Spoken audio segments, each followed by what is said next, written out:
And on the live stream, I see some names here. Luciano's here. I don't know if you guys can hear me. Welcome everybody to episode 50 of the Leonis Report. I'm here with JB. What's happening, guys? Good evening. Welcome to episode 50. I know we said 9:15. We're 2 minutes behind. We're trying to beat Gumi or trying to beat Square for delays. We don't want to fall. It's I think we got it though. I think we're prepared. I'm pretty sure we're live. Hello to everybody. If you're here, welcome. Would love to see some waves in the chat. Let us know that sound works and that we sound okay. But the Hiroki School of live stream. right, because we although we're content creators, like this isn't our main time gig, so we do our best with what we have. But what we do have tonight, we got a couple beverages in hand. So cheers, JB, and cheers to all of Cheers. you. Clink clink. And welcome. As is custom, we gotta have the adult beverage. Absolutely. But yeah, there's something a little special considering we've done this for just over a year now. We figure do a little live stream. We've entertained the idea of doing live streams for a long time for the podcast, but I know we've always wanted to be able to like edit and trim it down for people that want to watch it later. But there's something about the live stream that's always super fun that we love to see the live interaction, the questions, the feedback. There's just something special about it. Definitely, it's fun to hang out too, and we're a fairly tight knit community overall. Like we see same faces that we see in chat. We see him in Discord. We see him on the leaderboards. So it's fun to kind of hang out in a different setting and kind of get to chill out as friends too. Absolutely. And so today, we got a couple of things. Obviously, the first that we'll go through is our normal news release and updates. We got a lot of news dropped this morning. We'll go through that per usual in terms of thoughts and analyses and quick hits. But then we're going to shake it up with some fun stuff. We have 4 PvP, you and me versus me, based off of names that you all had submitted over the last like 2 or 3 days or so to essentially like define it by eras, like year 1, year 2, year 3, year 4. We took the top 2 most voted units of each year, and we're going to pit them against each other. We'll talk more about the rules then, but I'm not getting ahead of myself. And then we will do some very brief, fun top 5s. We're going to talk about top 5 favorite hairstyles, top 5 favorite outfits, and then we will finish things off with the UR rarity of Smash or Pass, which we did the MR, I think below, or Yes. a couple months ago at this point, but yeah. Yeah, we'll get to finish that off with again, that's only like the mainline votive cast. We're not doing any of the Final Fantasy characters or seasonal variants and stuff like that. So Yep. But now we'll kick things off with the updates, and I know the first one of many is the frontline updates here, where we got some good news on the guild battle proxy enhancements. I know the big one is that now you're allowed to set proxy after you've already attacked. Now, currently, once you attack, you lose your privileges for proxying. But I know that stinks sometimes where you attack once, you want to go to bed, but you're not sure if they're going to need you later on in the fight. This now allows you to do just that. I know you do a lot of proxying for Howl on people that have vacations or sleeping or time zones. I'm sure this can help you a lot. I mean, if people can get in early and do their first attacks and then kind of set it, does make it easier. But I think that's for folks that are on the East Coast like us, the 4 a.m. or 3 a.m. End of guild battle has been tough historically. Hopefully, this does make it a little bit better. And you can kind of pepper in those maybe 2-unit attacks and kind of optimize them a little bit better.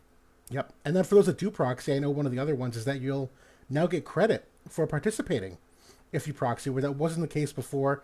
And I don't know if anyone really like got into habitual problems getting their proper participation, but for some guilds maybe you did. But now if you're proxied and you enter the Guild Wars screen alone, you get credit for participation. So I know a lot of people that can't commit every single night will appreciate that. And that does affect like your monthly missions, which I think there's a few nice goodies in there. Yeah. That the actual to trigger the last mission is usually pretty tight per month. So yeah, if you proxy more than a few times, you usually wouldn't be able to get it. Definitely. And there was another one here that I might have missed, but was there something about reincarnations that you saw in terms of the random stat to be upgraded? They tease that as like a future enhancement. I hadn't heard about this before, but it's not fully explained. But they said something that's, when you go into Transcendence, random stats will now be upgraded. I'm assuming like as you level your reincarnation. I don't know. We need more info on it, but I thought that was kind of an interesting teaser there. I, I'm not really sure what it means, to be honest, because I feel like that's how it operates right now, Yeah. where the stars are random and how they get allocated. But yeah, I don't know. But regardless, we'll take quality of life updates however they may come. No, they're a little bit light in terms of QOL in this one, compared to what we've seen in some of them in the past. But I do really appreciate that proxy one. I think that is something that we've wanted for a while. So I'm glad to see that coming in. Totally agreed. And we got news of our new 70 cost unit dropping, Volk, who's coming in as the, we'll call him like Pierce tank unit. And give me just a moment. Hopefully my screen share works here. Looks like it does. Yeah, Volk coming in at 70 cost. A lot of people have been excited for him because Dialdo has kind of really fallen off as that tank or Pierce oriented tank. And Pierce is still in a really good spot. We're just kind of waiting for that one unit. And I feel like we talk about this all the time. That one unit to really make it. Is he finally the one? It's a good question with Joom being released early. Have you given any thought about this in terms of him being dead on arrival with Joom being everywhere now?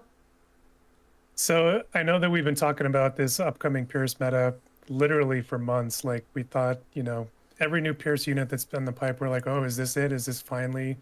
It's been this like slow simmer or burn for the Pierce group for a long time. I mean, it's very well established at this point. Lots of good units, multiple tanks now with Volk in there, and then the card setup is one of the better ones in the game. So all the pieces are there to use it, and people have been using it. To be honest, I see Pierce groups kind of in Arena. I've seen them in Guild Wars. Um, it's been a little bit tougher to run them now though because of A2 and kind of her extreme Pierce resistance, and that is kind of what's holding Pierce back, I think, at the moment, and that is not changing anytime soon. So I do think that Volk is kind of a stash away unit at the moment. Of course, he is good into A2. He's good into Aldoa, at least, somewhat, because of the elemental advantage. And, Aldoa has no pierce resistance at all innately. So that is all nice. But with Joom introduced to us here in Global a month early, it really just blows up his spot completely. I mean, if you go over to like the JP votive stats, you can see like in the top 10, everybody was excited to grab him. He got up to like a 16% use rate in the top 10, which is pretty solid for a fire unit. And you can look at him now just a couple weeks later, and he is down in the dumpster like 0 to 1%. So life is tough for Volk, but I do think he is an overall good unit. I think once we look at his skills, there is some stuff to like there. I would agree. And I am past the point of looking at pure elements, if you will, because I think you brought up the better point of A2 really being the problem at the moment. I don't think that I'm that afraid of Joom. One of his, he's got 20 debuff weakening, which helps with some of her imperils with like the healing power down and some of all of that, regardless. But the mechanic with his larger the area attack size, he's got 30% on the buff. He's got 15% innately. So in terms of like her AoE abilities, not terribly concerned. He does also have the barrier and also yeah, it's a 20% barrier, I think, right? Based off how it's phrased. No, Or no, this is just the flat reduction because right. it's a turn based. Yeah. Yep, thank you. So like numerically, I don't think there's a significant advantage early on for the water versus fire. It's obviously there, but as a tank, you can also throw the water res on there. Being a fire unit, he's got some of the innate ice resistance, but the A2 pierce resistance is really difficult. But he does at least have the pierce res pen and limit break for 3 turns. So like maybe he'll do some extra damage, but for your teammates, they're still going to struggle. I don't think that's enough. I think he's going to be a difficult play into them for sure, but I do see longer potential with him. His aura is fine, but it's just slightly niche on that it does not like grant the physical or magical damage reduction. It's purely unit resistance. So this is kind of nice from a vision card perspective, I think, where it might be opportunities that you could probably drop a unit res vision card now because you have this air effect buff. Then again, maybe not. Maybe with King Mont coming, you need all the unit res you can get. But there is some nicheness here with the spirit. Um, it's okay. Yeah, I was just about to say, I think that his niche is kind of the wide guard. He has like the diamond AoE protection for both physical and magical. He gets 15% from his passive. That can't be dispelled, which of course June does have that ability on her limit burst. Good call out. There's another good character we'll talk about a little bit later that's also going to be getting that. One thing that I love about Volk though is as a tank, he does that untranslated effect there on that buff you're hovering on. That's a dispel on hit effect, which is one of my favorites in the game. You know, of course, Ferris has that. Edward Elric has it. A couple, maybe one or two others have it as well. But having that on a tank slot, I think, is super nice. I think where he kind of has that 70 cost is he doesn't have that aura, you know, as you mentioned. And maybe I think that unit resist, like you said, could be useful against Mont. So maybe, you know, that could be interesting, but I don't know. I think he's going to be kind of, like I said, kind of a stash away for now. I would agree. And the thing to keep in mind too, for something like a Mono Pierce team, when we look at Mono Strike for laying the roadmap, there's two versions of Mono Strike in my opinion. The first one is the full metal group, where like Perrine was part of that, and the second strike is anything Alaya rated, Alaya oriented. And so the initial strike group was meta, but it was not a 6-star team. You would get your it could 3-star almost everything, but there wasn't enough like healing and self-sustain in that team to really like go the distance. So I think Pierce has some similarities with that version 1 of Strike, where I'm sure if you put together a Mono Pierce team that really had the bells and whistles of the vision cards and the mods, you could likely clear a majority of teams once. Like, I'll throw that out there. And even then, maybe not with the A2. She's the asterisk. But none of the Pierce units are Alaya level oppressive, where they're good enough to dominate for a second fight just because. There's some top tier units. I still think Eld is among one of the best in the game. Flag Glacia has held up very well over time, but I don't see Pierce in that oppressiveness that we saw with Strike in terms of laying down a roadmap for a mono based team, considering there's really no like sustain in this comp anywhere between Glaciella or Eld or Volk from a teammate perspective. Innately for themselves, maybe a little bit, but that's about it. I mean, I think you can see what they were going for, where Bang, you know, has just come out and Volk was kind of the follow up there. Obviously, they're working very well together from an elemental perspective. It's unfortunate that Fang, while she's got some good points, she's just not that like 2P level of 90 cost that's, you know, really like a gangbusters kind of unit and is really strong for her pocket in the game. I do think that, you know, it's probably not the end for Fang. I think that, you know, we will see her come back eventually. She also has some good things about her. But again, I just don't think it's Pierce's time right now. It's all about Greatsword right now. Totally. No, I agree. I mean, I think Fang is among one of the best Pierce units. It's very debatable though. I think Eld is de facto number one. It's a toss up between Flagbearer Glaciella and Veritas of the Heavens. Glacie's kind of had some chips in the armor showing with like unit res and her overall effective HP and how much haste dispel there is. A lot of people were using haste TMR on her. The same can be said for Veritas, his buff. So like spear units, I think Fang is still among one of the more competitive ones available, but just not enough to really shake things up. Yeah, so I mean, in terms of people looking to pull this guy, I don't know. Maybe if you're a spender and you want to grab the 6K bundle, like it's a good stash away. If you're not a spender, like absolutely not worth the 40K or 36K. Absolutely not. I would never recommend anybody to do that who's not a spender. So yeah, that is kind of is what it is. Completely agreed 110%. We have Mont coming. We have the Advent Children collaboration announced, which we'll talk about later on. Not worth the investment for really anyone, but yeah. Yeah. But we'll get to some. Oh, his weapon. Just. It is what 8 unit res. Okay, this is par for the course. This spirit I thought was very niche. Tanks aren't really known for crit hitting that often, and so I know he's got like the spirit pen imperil on enemy on hit, but like this is kind of random for me. Yeah. I mean, it's got like a decent crit build on there. Like you can get 28. And if I remember right, I think he has like decent dex for a tank. Um, but yeah, I don't, you really have to invest into it, I think, to get him to like crit reliably. So I don't know. The unit resist is nice and the reaction block is nice. The rest is kind of meh. I would agree. But we do have a couple unit upgrades that we'll talk through, and one of them we did not get to talk about last week. We'll bring it up very briefly first because it's technically an MA2, is for Vega, who under the radar, I don't even think it was in the announcements, to be honest, but he got an MA2 here where he's just getting a flat 10% physical and magical damage reduction of all kinds. Um, I love this personally. Screw it, I'll kick things off. Vega sneakily has one of the highest effective HPs in the game.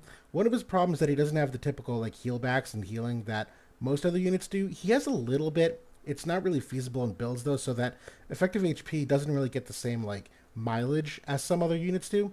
But he's had some great upgrades as of late, with obviously this coming in of the 10% to all. I actually think this is better than the 10% like all element res, because you the element res you can still bypass with typeless attacks.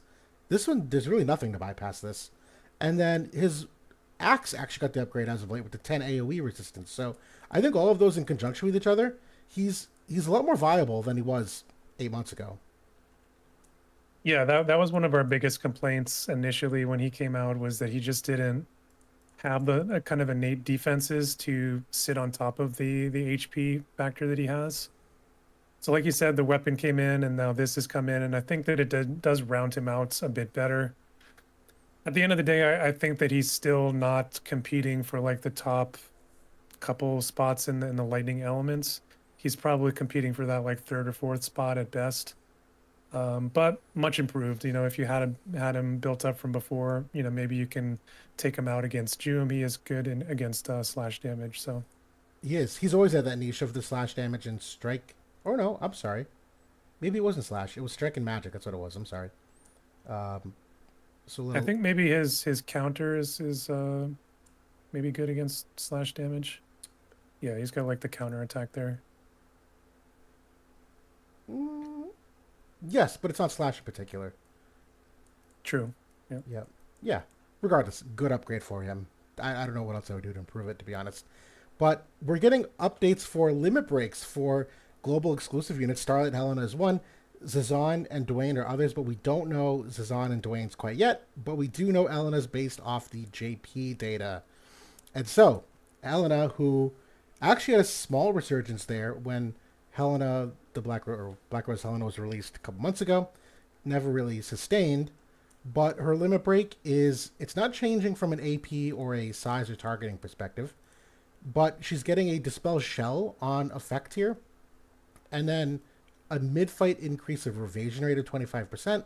And I'm going to imagine that this mistranslated effect is that her CT cannot be decreased for 3 turns. I'm assuming that's what that is, based off other translations. Correct. Yeah. Yeah. I don't hate this limit break. It's already like a pretty decent one, to be honest. It's getting the modifier increase to 240. I like the mid fight evasion for her personally. I like this on a lot of evade units. I like the limit break upgrade. It's not amazing, but I like it. I think a lot of people were hoping for the guaranteed hit nullification here, Yeah. so that you're not kind of beholden to Addison Ray or whatever future unit is able to bestow that through an aura or something. Yep. Um, it's a good, yeah, it's a good limit break upgrade. It's not changing her spot in the meta at all. Not at all. But I think, like I said, she's waiting for like an evade aura to get her the guaranteed hit null. I think that's probably what they're going to try to sell us eventually. I totally agree. Yeah, that would have really elevated her. I think if you got the nullify sure hit, where this is one of her earliest abilities used, you'd get that very early in the fight. Yeah, it's fine, but She can still pump out the damage though. Like she definitely can. She can definitely still carry. Yep. Sometimes. Still one of the more consistent chainers too. I think people sleep on that still, where she's like one of the best consistent chainers in the game, and setting that up and finishing them.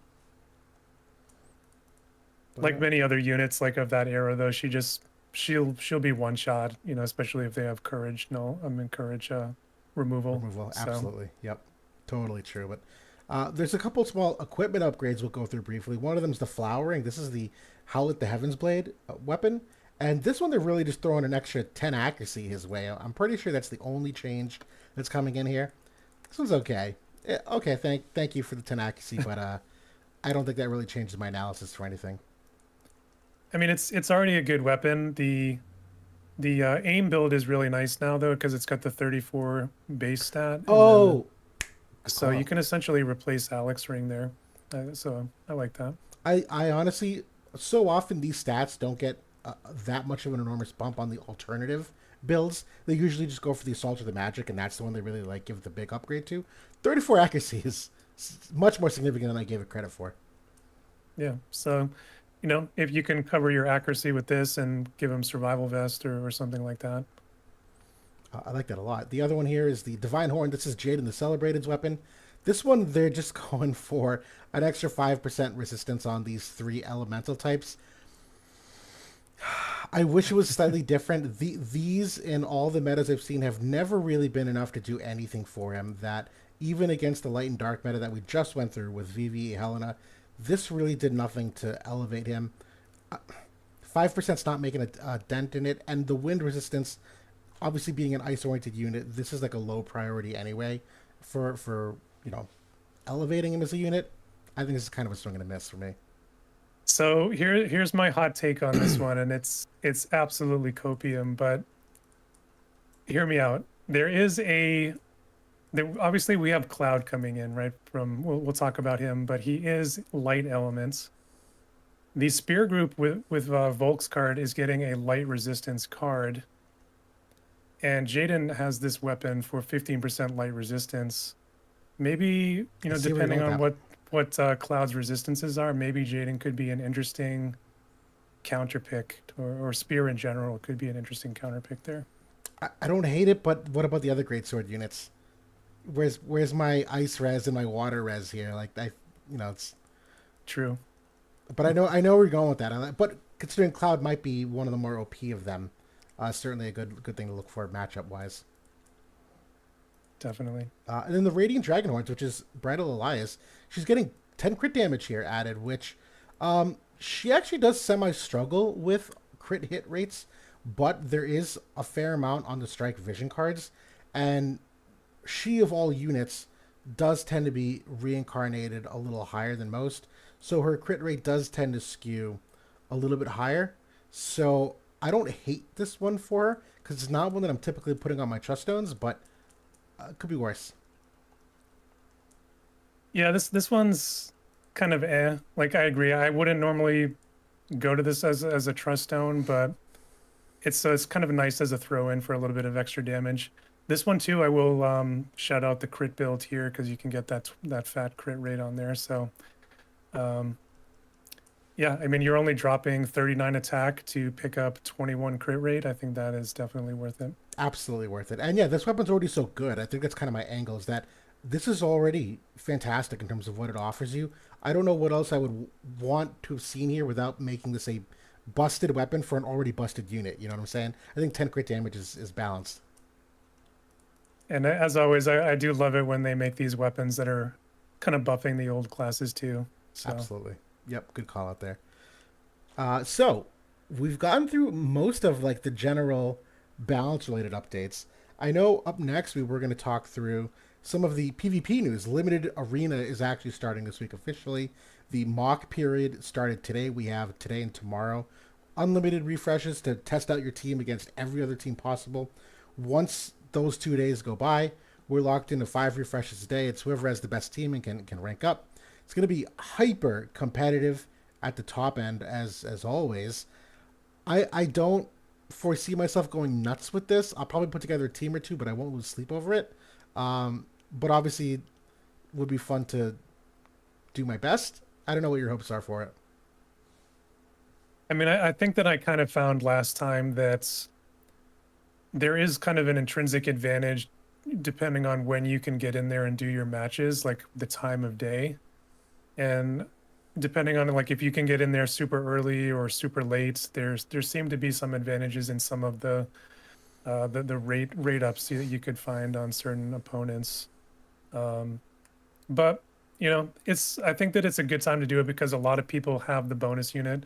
A lot of people pulled for Joom, so that's makes it accessible for more people. Kind of similar to Alaya. A lot of people did pull for her as well. So I don't mind the strategy of kind of building it around big kind of tentpole units like that. Nope, definitely. And still highly recommended for people to do your 5 today and tomorrow, even though it's just the trial period, because you still get your Veritas of the Water medals by doing 5 matches today and tomorrow. So, for quick tip for those that thought they were just going to not do Arena for 2 days, don't miss it. But we also have the limited guild battle starting this week. It's the 240 Actually, cost. before you go on to that, on the Veritas of the Water, I will.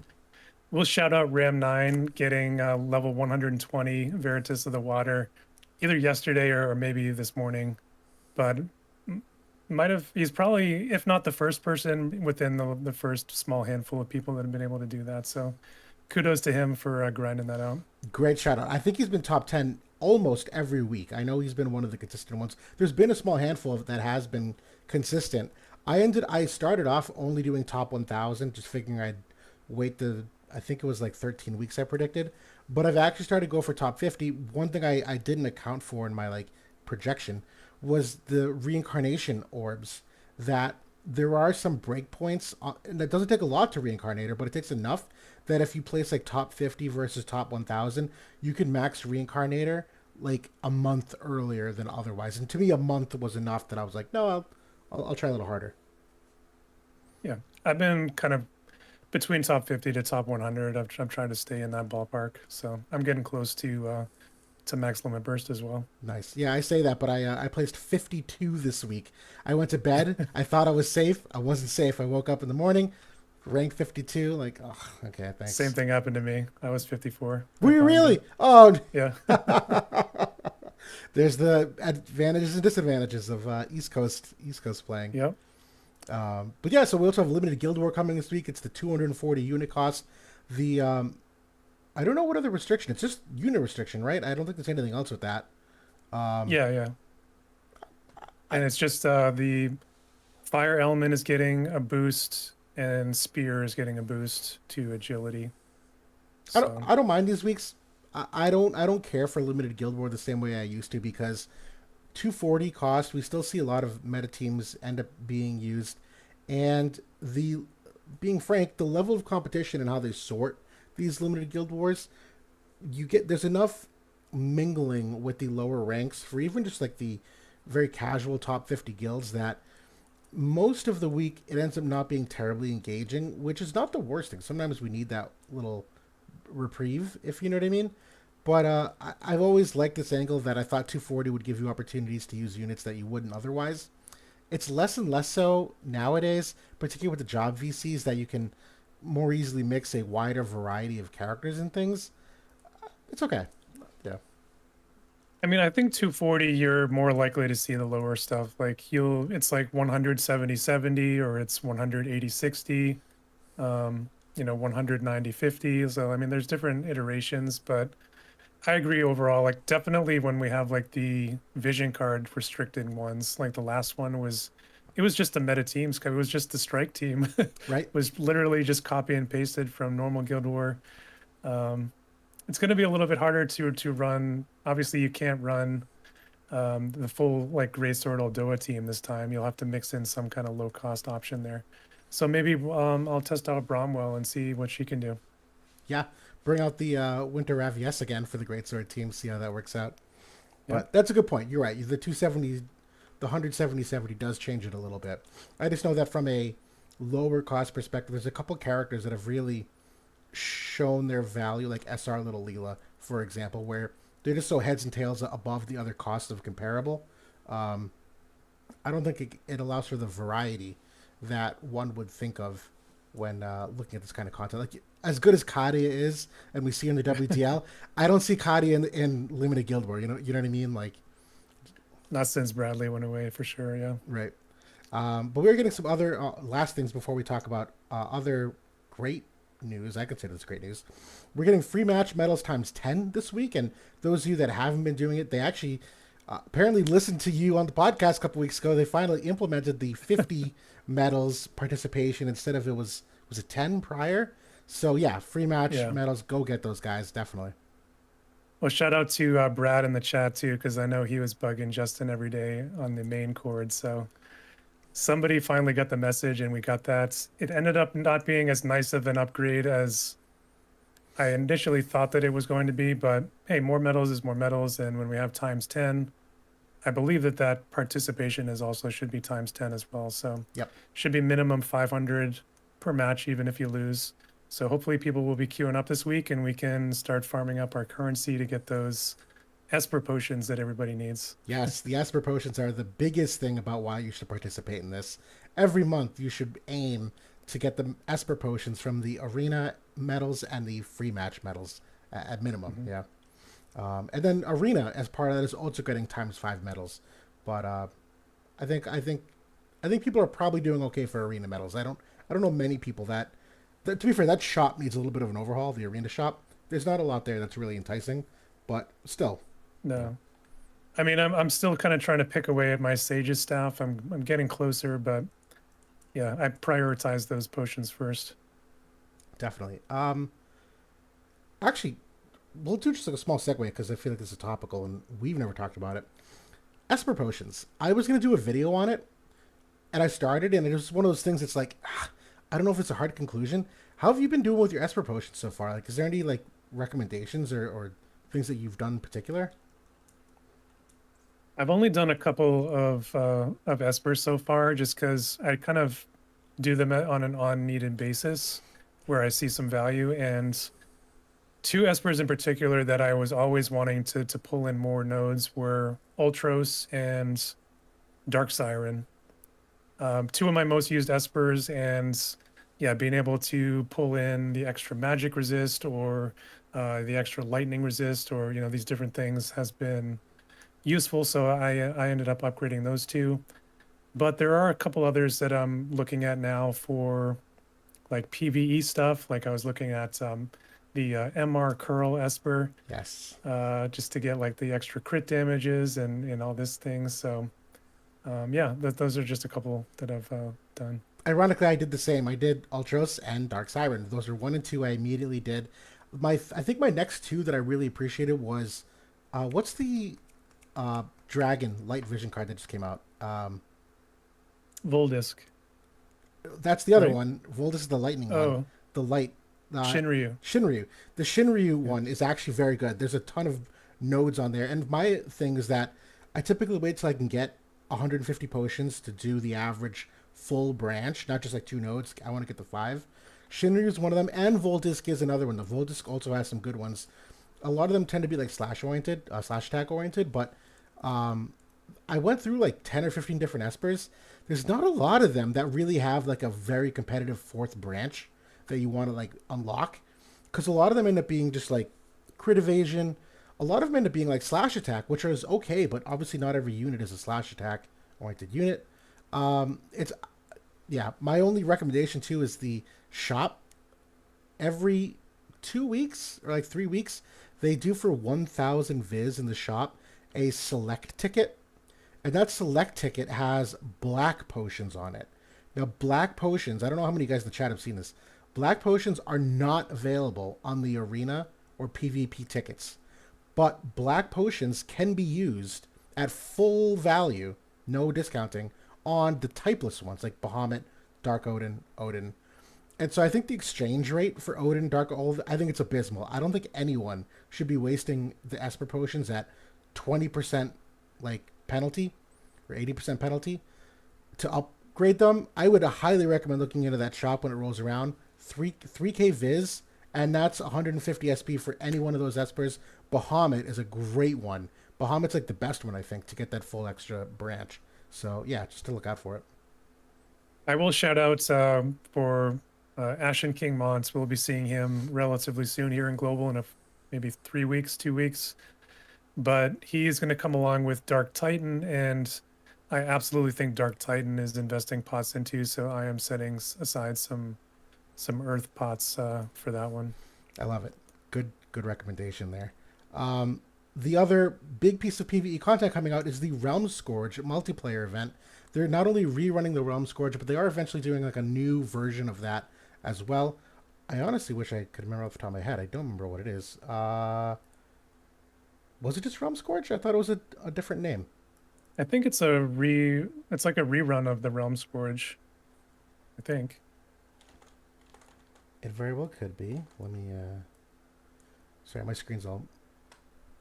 Could just be the Realm Scourge. Where's the Visior handout though? I could have sworn it was here. It's at the very end of the or towards the end of that announcement, I think. Hmm.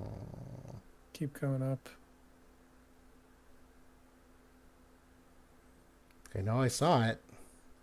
Apparently, it's not there. Where is it? Where is it? I thought it was in there. Did they take it away? No, they want to take it away. Are you on the right one? Yeah, I mean, unless it's JP only. I Oh, here think it is. it's a- Here it is. Here it is. Yeah. This is what I'm thinking of, the five tier reward. This is for those that have beaten the Realm Scourge. And Ashen King Mont. I don't know what the Ashen King Mont... Is he the boss? That's what I thought. He's a boss, I think. Oh, okay. So we have to have defeated. So are they reissuing like all the old bosses and a new one? Sounds like. I'm fairly certain that's what it is. And so you need to beat all three to be a candidate. I remember that being a thing. It was like multiple of them. So I think Ashen King Mont is the new one. I know I'm shocked by this handout though of what they were talking about here with the 5 tier rewards. If I recall, anyone that's defeated Mont can get this tier 2. If you've beaten Realm Scourge and Mont, tier 3. If you've done all 3, you're tier 4. And if you've done all of them and Mont is beaten a minimum number of times, you can be entered in the tier 5. These Viz gifts are like pretty impressive.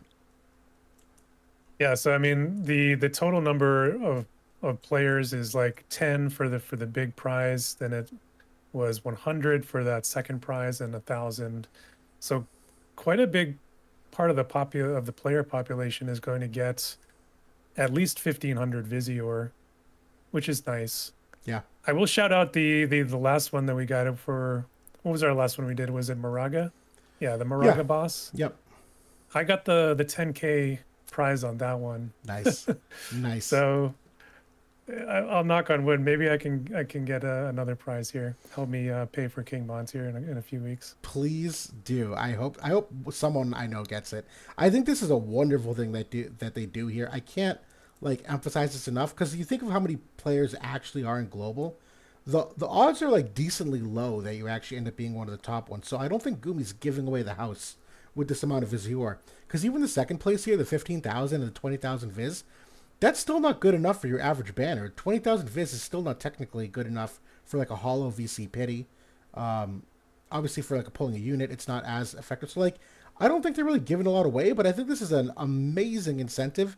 And obviously like the best feeling in the world for anyone that ends up winning one of the larger prizes. Like I feel like you'd have a lot of built up equity from Gumi's perspective if I won one of these. Like I would be happy with them for a while. You know what I mean? Oh yeah, the fun factor is there, right? Like you said, it's the incentive. It's fun to get together with a few people and take down the boss. And they have been relative. I mean, they're not like the most challenging thing ever, but you know, there's the challenge is there. You can't kind of go in usually blind and do it on your first try without knowing what's going on. So I think that these have been a good addition to the game. I agree. And I actually want to circle back on something I just saw in chat about Dark Titan.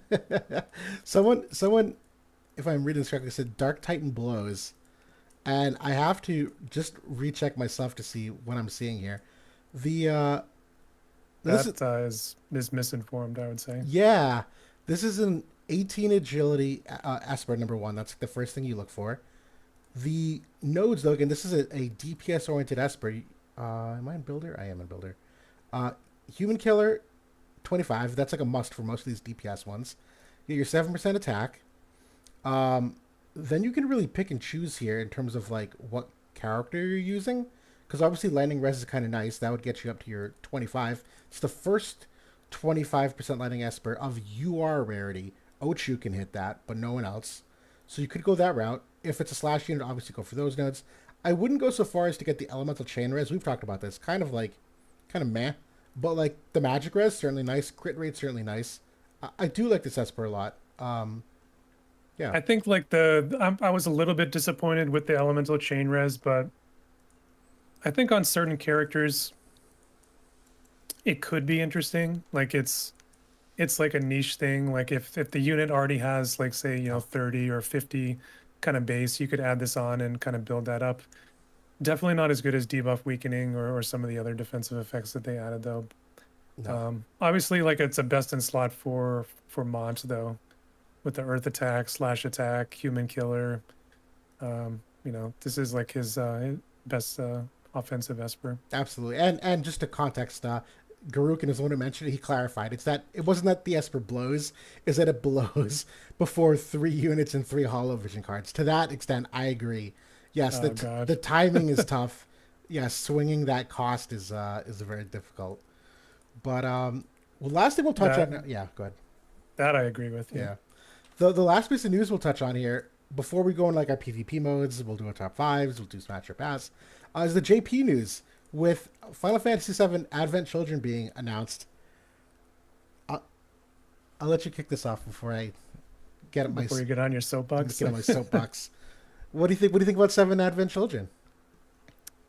So I have never seen the movie or played the game or anything, so I don't have any attachment to it, like from like a lore or nostalgia. It's really good. Perspective. How did you not watch it? I should check it. I don't know. The like FF7 extended universe I never really got into. I don't know why. I think I just like aged out of it. Like when it came along for me, I was in that time where I was like, oh, Final Fantasy was like what I did when I was a kid.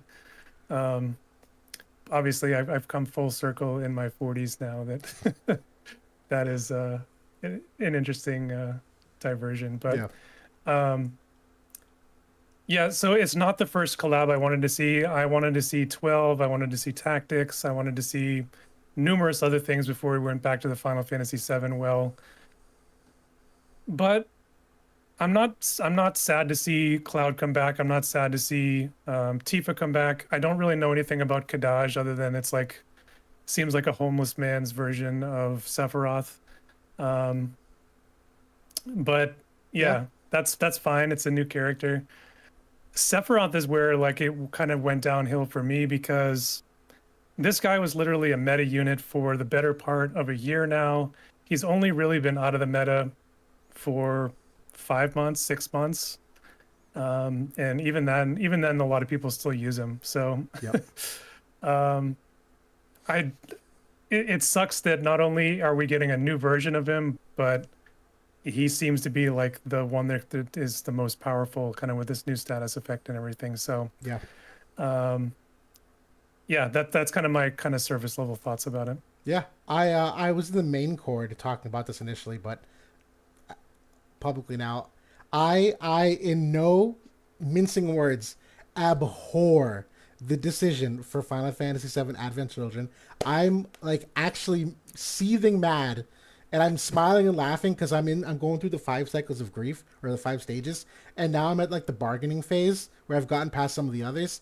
I absolutely hate this announcement in every core of my being because it very, at surface level, feels like a cash grab where it's 4th anniversary and like, oh, we need to like dip into the well to like make some money. Because when I think of these collabs, I think of either a game that War of the Divisions has always been a little bit in the niche side of games in terms of the Final Fantasies they focused on initially. This is a game based off tactics. That alone is kind of like in a niche category. And then we went like 4, and then we got 6, then we got 10, all before we ever got like the 90s mainstream games. And then obviously like the thing for me is that a collab should also be topical. If this was a Final Fantasy VII Rebirth collab, I'd feel way better. Rebirth's out right now. They're hyping the marketing. I would have loved to have seen Zach Fair and like a you could go with like another Cloud if you really wanted to. But you could also throw in like other 7 characters that haven't gotten opportunities yet, like Vincent Valentine, Red 13, etc. You get the point. But going with Advent Children feels like such a blatant cash grab to me that it's just like a skin change. We already had a Cloud meta. Not every Final Fantasy character gets their meta. Squall didn't. Didn't. Final Fantasy VI got trash for MA2s and upgrades and 140s. So this to me is purely just a cash grab. And for anyone that's saying like, "Oh, I missed out on the first time," like I'm sorry, but the backlog of other ones, we like you mentioned, we still have 12. 16 has been hyped as to shit with the FFBE and FF14 collabs. Like 16's right there. I still would have loved to have seen like a Final Fantasy 2, 3, or other FF related Square collabs that FFBE has set the precedent for in terms of like Octopath Traveler and Xenogears. There's like a long list of other collabs internally, and the fact they went with Advent Children and picked characters that we already have with simple reskins, I am like upset that they're going to that length. So I'll pause there. I think I encapsulated all my feelings, but yeah. You guys should have seen Will in the Discord after the announcement. He was a man possessed. I, So first of all, let me say that I think that echoed some of the things that I said, and obviously I agree with a lot of what you're saying. On the other hand, let me just play devil's advocate a little bit.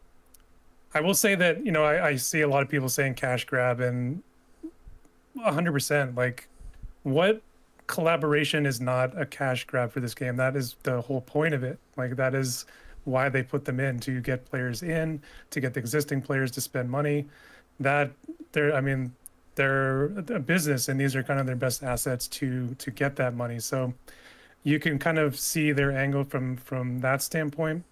I will say that they have also invested some resources in getting the game into a more palatable place for casual players and newer players.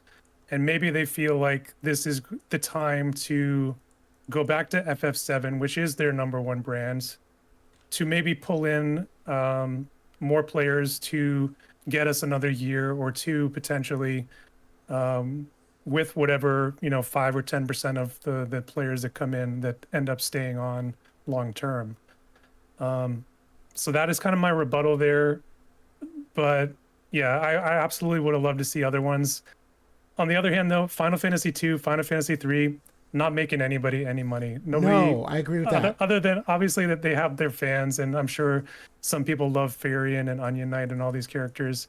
I think they're kind of cool too, but I don't know. I'm not going to be super hype about Final Fantasy 2 and Final Fantasy 3. Let's be real.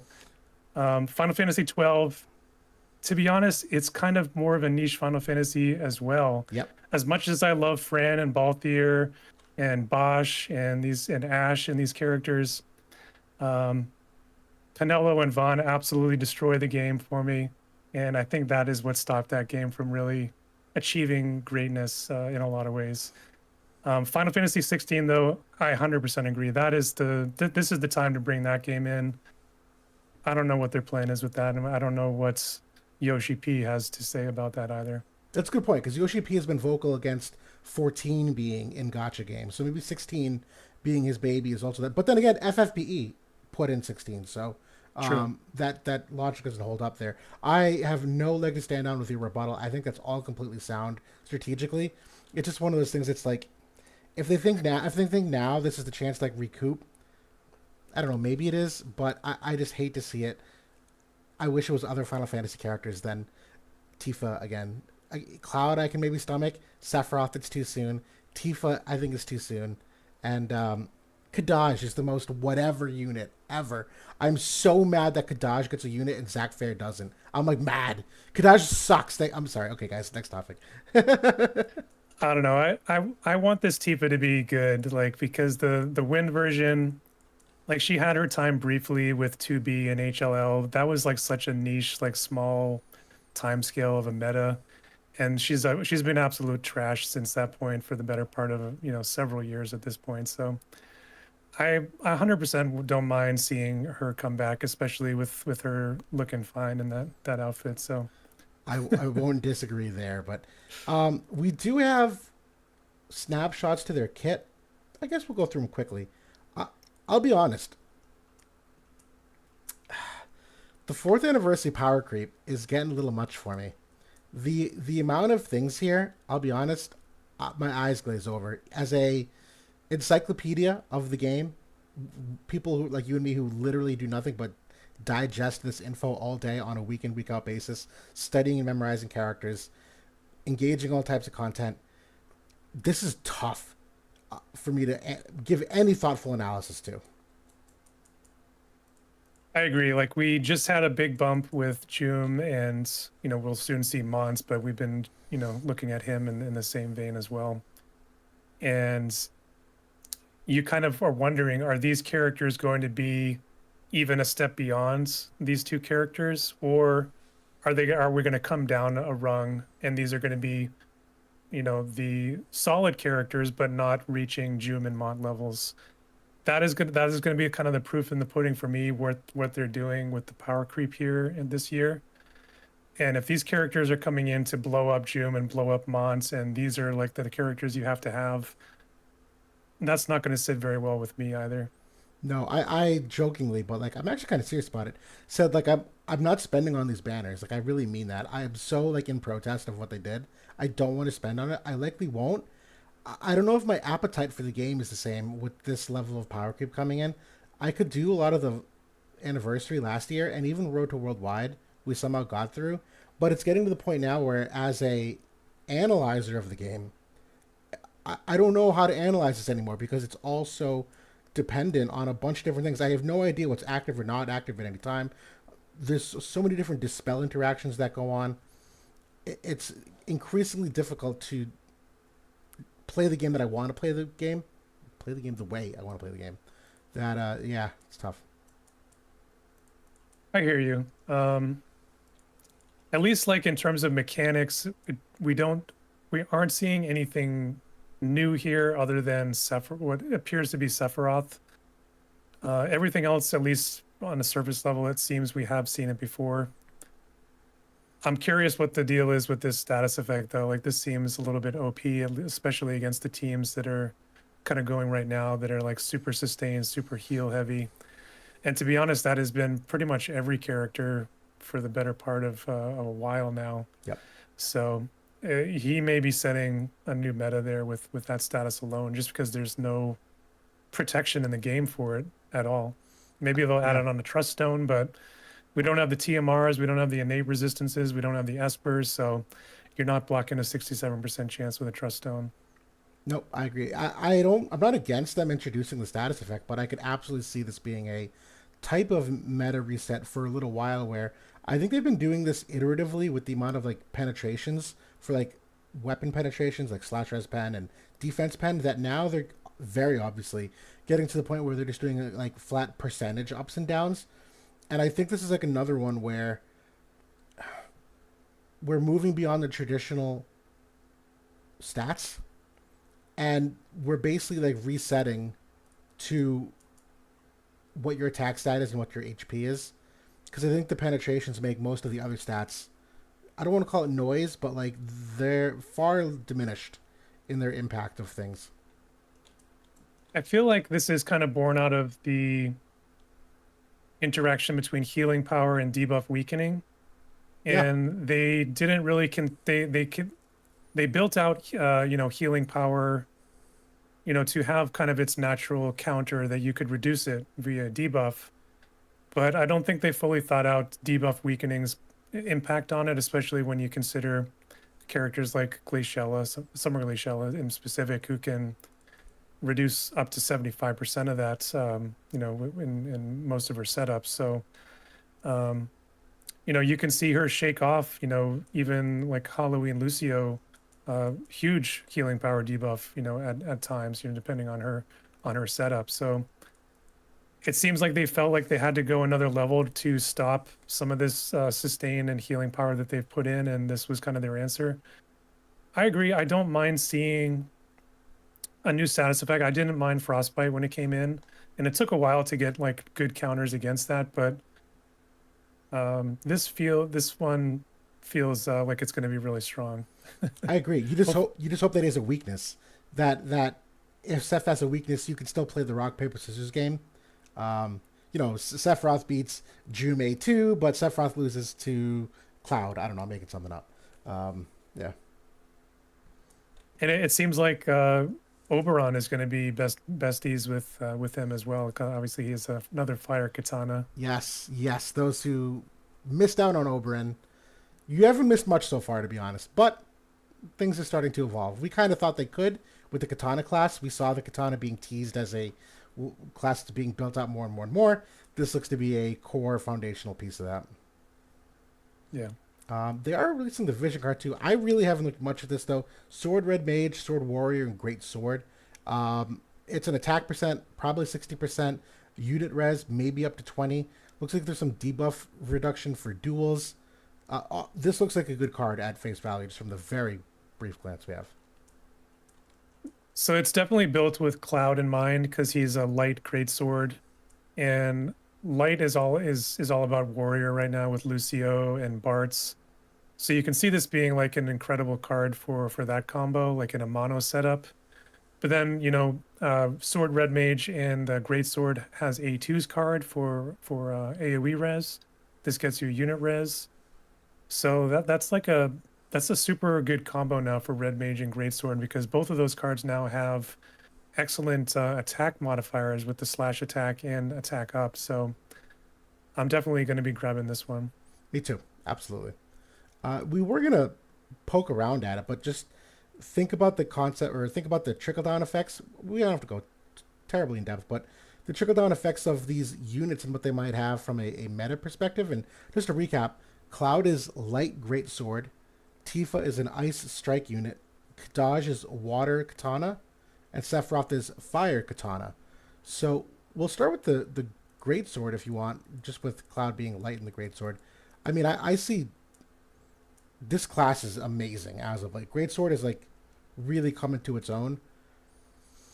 I couldn't tell you what the team is going to be yet, but no doubt Cloud's going to be a centerpiece of it to some degree. I feel like as far as I'm going. He's out of all the units that are in that collaboration, he seems most poised to pop off right from the start.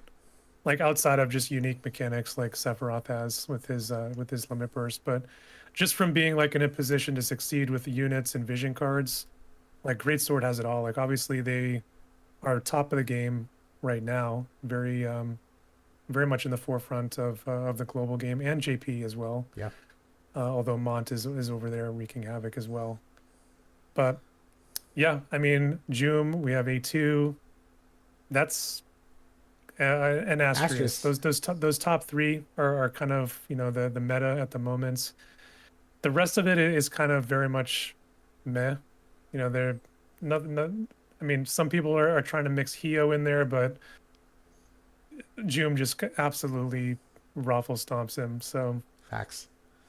yeah. No hopes there. Katana, I think these are two excellent additions. Katana has some of the best vision cards in the game, and Dario is a great centerpiece. He's not a universal tank in my opinion. To say like I know Summer Glaciella is, although it certainly seems to be. I don't think Dario is that same level of universal tank, but he's still one of the best tanks in the game. And the rest of the Katana units really are lacking, but if you consider that the new Fire Sephiroth might just be gangbusters, that's really all you need. It's just like a relatively solid tank, a gangbusters unit next to him, and then maybe go with the Fire Oberyn. But for those of you that missed out on him, it's a pretty steep drop after that. We'll have to see how Kadaj ends up shaking out, but the vision card's there at least. For the fire mains out there that are going to pull for Volk despite our recommendations not to, you do have that angle, right? They have that vision card that I just talked about. You can see that's the final one there. Good call. I think that's the only one, or they do. The last two cards have been Pierce and Katana. They have the agility card as well. So both very nice cards that you could put on Volk or on Dario for that matter, and mix with Sephiroth. So yeah, I think Katana's good. I feel like they're still, depending on how good Sephiroth is, they may be looking for another unit still. Because I don't know if Dario is it, even though I do like him overall. It all depends on what happens with like magic in the meta, because obviously that's his wheelhouse, and kind of until that point, maybe you're just doing like a bruiser team with maybe Oberon and Sephiroth. Yeah, no, totally, totally. I don't know if Tifa's going to do anything for Fist, quite honestly. Um, that group already is countered because of game balance, not because of element or because of like she's gonna have to really do something special. And I don't know if I haven't really dug that deep to be honest, so maybe she does, but I feel like Fist is going to be a very difficult one to recover from, just at the moment from the game balance, just conceptually speaking.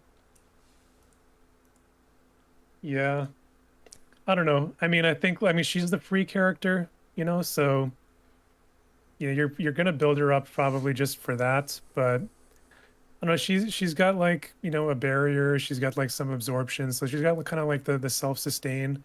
I think that she does have like the King Mont effect in that she can reduce unit resistance by percentage. Oh, that's good. So I think that's like really good for Alaya. That's really good for 2P. Obviously, she protects 2P from wind units as well. So I don't know. I mean, I think it's something that could be interesting, but I don't think it's going to be like a meta thing. No. No, but we'll see. 3 months from now, things change frequently enough. That could certainly be part of it. Yep. But yeah, that's really all we wanted to cover for like the updates. Now we'll get into the fun stuff. I know it's getting a little late for East Coasters, but we are going to do 4 PvP matches here. JB and I. Let me get my my Google Play stream up. So what we did over the past 2 days, we made some posts to vote on your favorite like year 1, year 2, year 3 units. We gave a little small sample size. We took the group of votes, and just a second, do I have sorry guys, Oh, the pie charts. the pie charts. I don't know if can I screen share this. A second. I'll get the PvP room going while you're doing Yeah, that. thank you. Screen cap. There you go. You guys get to see some behind the scenes stuff. Yeah, that shows it. So super jank, but figured I'll display it nonetheless. We did do year 1, year 2, year 3, year 4. Our winners for the year 1 breakdown were Kane and TG Sid or Orlando. Knight of Ruin Stern was a close enough third, but those two definitely got the majority of the votes. So JB and I will be showcasing Kane and Orlando. And then let me also pause here. The way the rules go is that we had to pick units that were part of that era. So for the year 1 fights, we're picking only units that were available in that time frame. But everything else is free game. Espers, vision cards, yada yada, whatever we want. But just the characters have to be from that era. The year 2 was a 3-way tie between Black Rose Helena, Starlight Helena, and King Mont. We ended up going with Mont and Starlight Helena, I believe. So we'll showcase those two. The third match, we ended up getting Flagbearer Glaciella and Velas. I'm not going to lie, I was shocked by this. I feel like people had seen enough Flagbearer Glaciella. They'd probably want to see someone else, but Glassy just wins. The girl sells. Locke had a decent showing there at 15%. He tried to make a late run, but couldn't quite get there. Yep. And then, funnily enough, Sephiroth, the same thing. We're just talking about here. We're like sick of Sephiroth. People want to see more, so we'll give him more. So Sephiroth and Yuffie are the year 4 units that everyone really wanted to see. And so What's kind of interesting is like the year 2, 3, and 4 matchups are kind of like the counters against each other. So that's going to be kind of fun to see, I think. it will. So I'm booting up Google my Google Play like app so I can stream this for you guys. JB is gonna set up the room. Yep, I got it going. This should load for me. 1 second.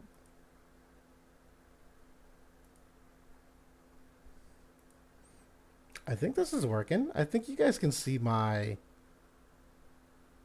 overlay. It's coming in. Yeah, I can see it. All right. Let's hope that I get no software errors here.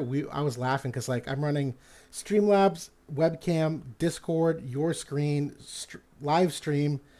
Hopefully this doesn't crash anything.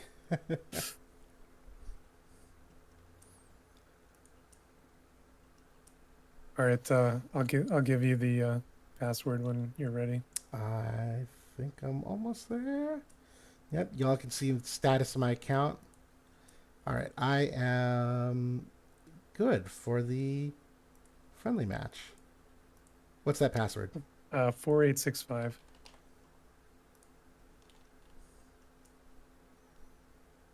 Everyone, look away. I have the wrong team loaded at the second. Don't look at my team. I see how it is. You're trying to come in here with Raph. Oh no! Don't no one look. So wait, we actually didn't decide on the map. We just do an arena here. I like it. I just picked like the original, like the OG arena. I figure that's only fitting for especially for year one. So let me just make sure initial placement's good. Yeah, I went with. I don't know if this is bending the rules, guys, but I think this is within the rules. As I was looking, I was doing a mono lightning team to start, and then it dawned on me that Agrius, Delita, and CG Sid are all sword red mage. And I'm like, shit, I'll do a mono sword red mage group. So we're just doing default placements, right? Yes. Got it. Yep. So yeah, so we don't know this map, so we've not like fine-tuned or tinkered of this. They could go like wildly off the rails any second now. But I got my trust stones down. I did some general toggles that I think I got it. So yeah, this is the mono sword red mage team with TG Sid. So my team, I'm going pure like dark meta that we saw at the very end of year one. Obviously, we got Dwayne came in at the tail end of that year, kind of right before we went into EX and that first anniversary. And Garvel came in for us at the very end of year one as well. So I'm going mono dark, and Dwayne is going to be my tank. I'm surprised. I thought you might have done the throwback with Agrius, Kane, and Leela for like the OG meta that evolved back in the day. Shoot, I need to recreate the room here. Hold on. Sorry. Yeah. No worries. My hate is not on Dwayne. Apologies. What? Oh, let me fix that real quick. The passive? Yeah. Let me fix that.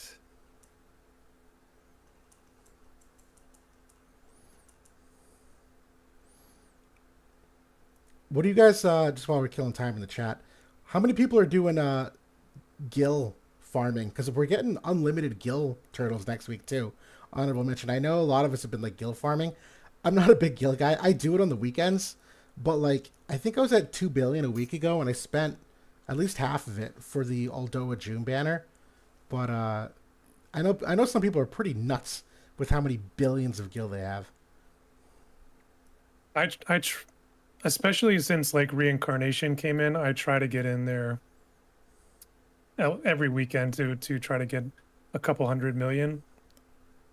And definitely like on ×4, I'll get in there. I do know because that's like my guild summons for shards to pay for free reincarnations or free Mog medals for mind spheres and things like that. So I wish I could remember who it was in VIP. There was someone that laid out a great strategy, because part of it too should also be every day you go into the Far Plane archives and unlock 1 or 2 events, because technically the shops that reopen for them, you can also get guild turtles from those shops. So they had this system down of like every day they go in and like they get enough medals, they buy the guild turtles. Like it ended up being a significant percentage extra. All right, 49229. So this isn't going to be like any grand bastion of PvP. Like we're not like going, meta here. This is purely for fun, but also to kind of look back on like the years past. Year one I think is kind of a golden age for the game. It was a much simpler time for the game. A lot of us were spending a lot more money. I think at that point the game was even more expensive. I think that first year. It was. But we kind of were coping because of COVID. So yeah. Ironically, the stats on my team, I was like kind of impressed. Like the attack stats obviously have not scaled as well, but like my agility values were pretty competitive. Like my HP, they're around 10,000. All right, this is. I can't wait to see this. Look how So close. Why are we so close? we're What the shit? oh my god, this is like going right into it. No buffs.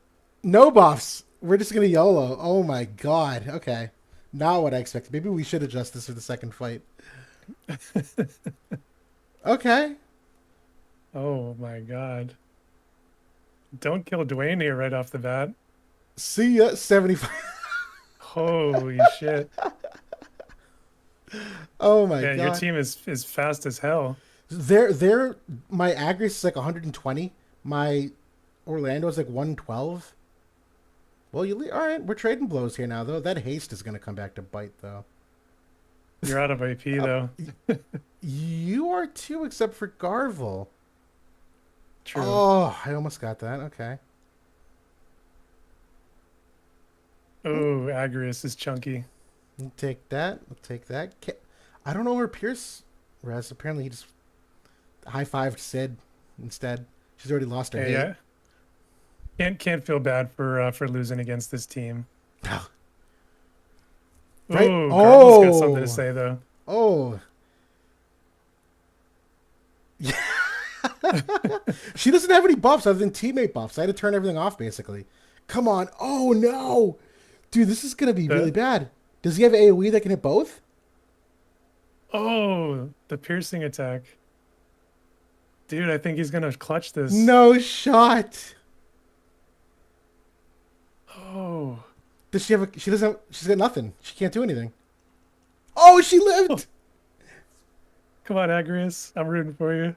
Let's go. Nice. Let's go. The mono tactics team. Yeah, they're all sword red mage, so I could fit 6 cards on there pretty easily. Yeah, maybe this map was a mistake. I forgot how close everybody's. This is like. Or maybe we can pull the placements back 2 squares. I think we can do that. Okay, yeah. I do want to kind of. I like that map for nostalgia purposes for this, but Yeah. So we'll move on. That was still a fun one. Very entertaining for fight 1. yeah, that was amazing. Yeah. I don't feel bad at all. I was rooting for Agrius there. No. Second fight, I got King Mont here as the unit. I think you had Starlight Helena, right? Oh, you got to be kidding me! My team is gone. Give me one sec. Oh, Yeah. Uh-oh. I do have Elena. Closed out of the formation screen before it's saved. I told you I've been having all kinds of problems with my emulators right now, so this apparently was part of it. Fair enough. Well, I'll kill some time in the meantime. I'll actually go back to that team. What I was talking about with the stats. So like Agrius, 11,000 HP and 119 agility, like not the worst. Look at the unit res, like 45 unit res, 30 area res. Obviously, I'm sure like her accuracy stats are kind of mad. The attack stat obviously is kind of whatever. And that's true for most of these units. Like, but still, like, TG Sid's over 10,000 HP, 115 agility, 411 luck, 1,500 attack. Like, it's not a far cry. Delete is a little far behind, but even him, his attack stat's much higher than the others. I was pleasantly surprised. The vision cards play a big role. Absolutely, they do. They definitely do. Yep. Yeah, so the second fight, I thought it had some fun. I went with a Raldor team. The Cetia. You guys gotta remember, fire in year 2 was very bad. There is not a lot of good fire teams at all. But yeah, and then I think this one. No, I won't say too much. The vision cards absolutely help, though. Like this team back in the day, you guys, we did not have the Sorrow vision card yet, right? So fire, you were either using Brachiosaur in the main slot, which is only 8% agility, or you were just using like the Rams of VC or the Black Rose Helena VC if you had it. But obviously every other element had their agility card, so fire was like way behind balance-wise for that card. And that was a big difference maker then. It's less of a difference maker now. It's still really important, but I think less fights are determined by like the extra 5 or 6 agility nowadays, Back then, that was a very big difference. But now the ability buff power creep has gotten so big. I Yeah, you and kn- the AP management is another big one. Absolutely. Secondary survival mechanics, Yep. tertiary survival mechanics, even. Yep. Almost done. Almost done. No, take your time. What I can do in the meantime, I can at least create a room, get the initial placements down for my own team. That way, I don't have to do it when we load in. So that was what's All the right, name my of that team. map? Oh, It's just called Arena. It's towards the end. It's like one of the last ones. hmm. All right, my team's ready to go. Oh, okay. Never mind. Go ahead and make that room, and I'll join you.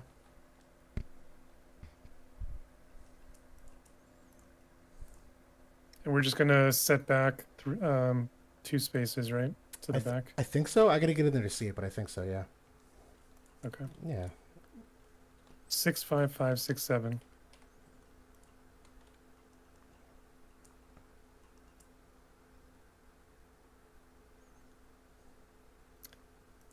Yeah, it's been like overall for the lifespan of the game, Fire has definitely had it rough overall because like that first year of the game, Fire was complete trash. Like Delita never really took off. Um, we got Luartha like really late. We never got Summer Catone.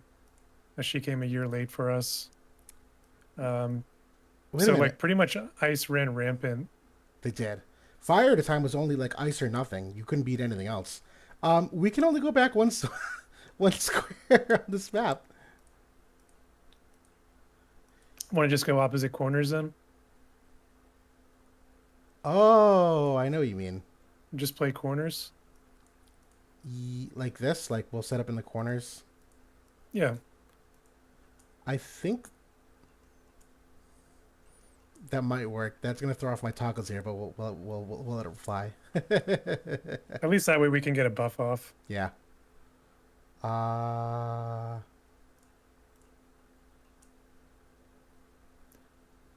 right, I'm good. Think I am. So you're setting up on your left side, so I'm also on my left, so we should be opposite. Okay.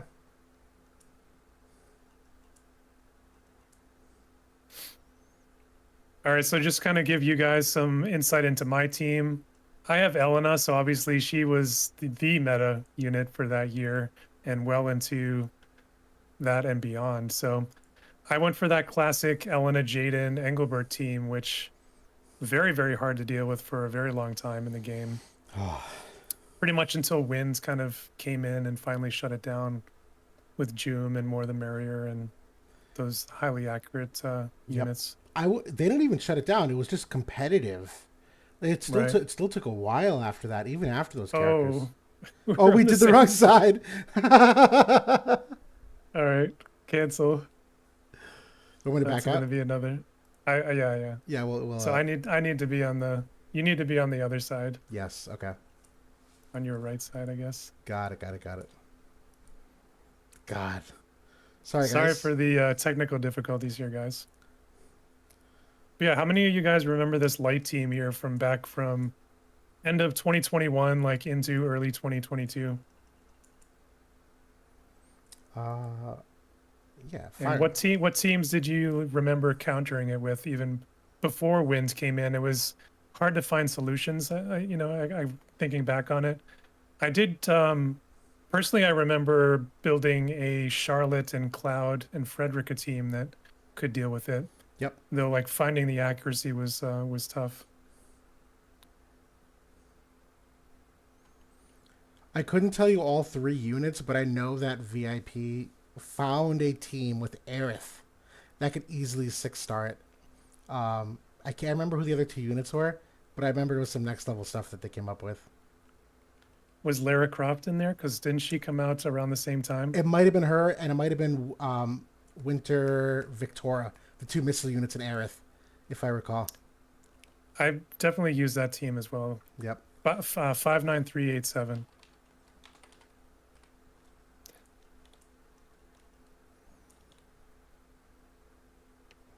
Okay, so once I load in here, I'm gonna go ahead. Just Sets swap to the other corner. the opposite.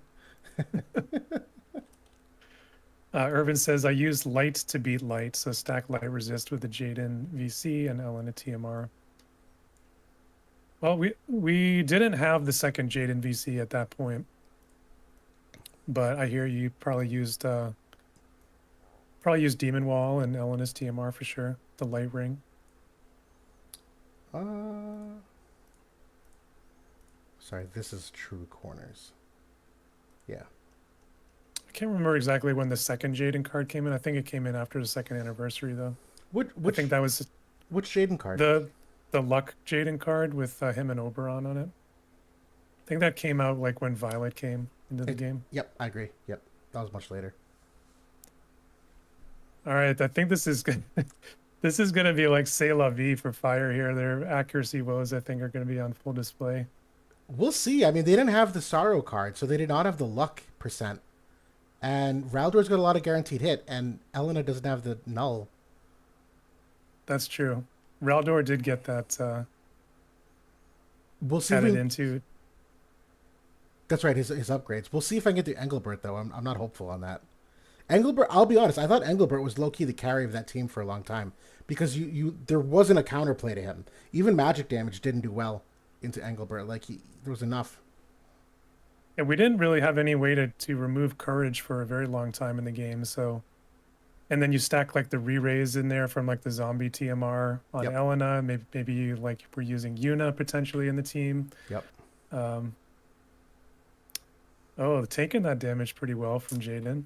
I'm surprised. Oh, Raldor's anti-missile, though, so that makes a little bit of sense. Yep. Oh, Elena's got a flank route. Ooh. This is where she's dangerous, because, like, unless I get through Engelbert quickly here, I'm not going to hit Elena for a while. He missed! On Engelbert! Dude, I got my evade Engelbert. No, come on. Please. I have Mont with luck stones and accuracy, like Alex Ring. Please hit. 10% chance. No, I needed that. I needed that so bad. To be fair, his aura won't do anything here.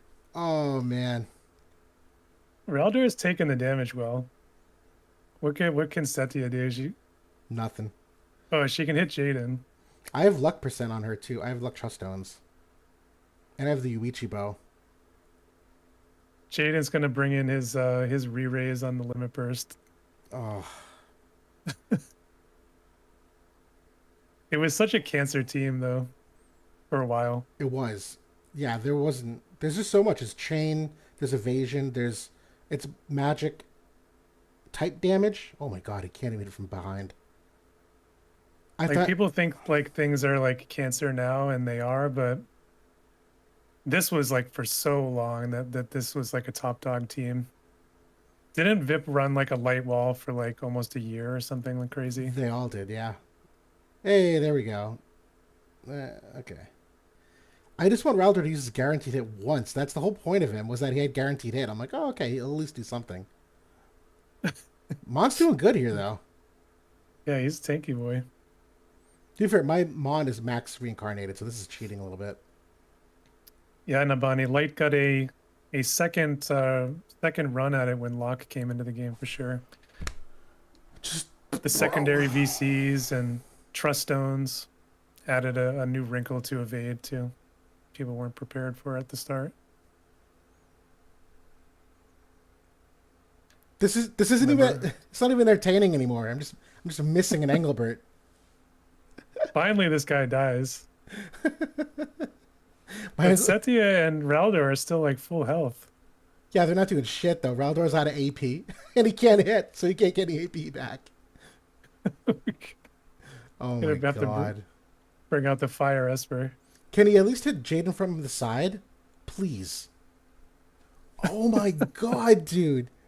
He can't get any AP. I made a critical mistake bringing this guy. I thought he was going to use the guaranteed hit, and he never used it once.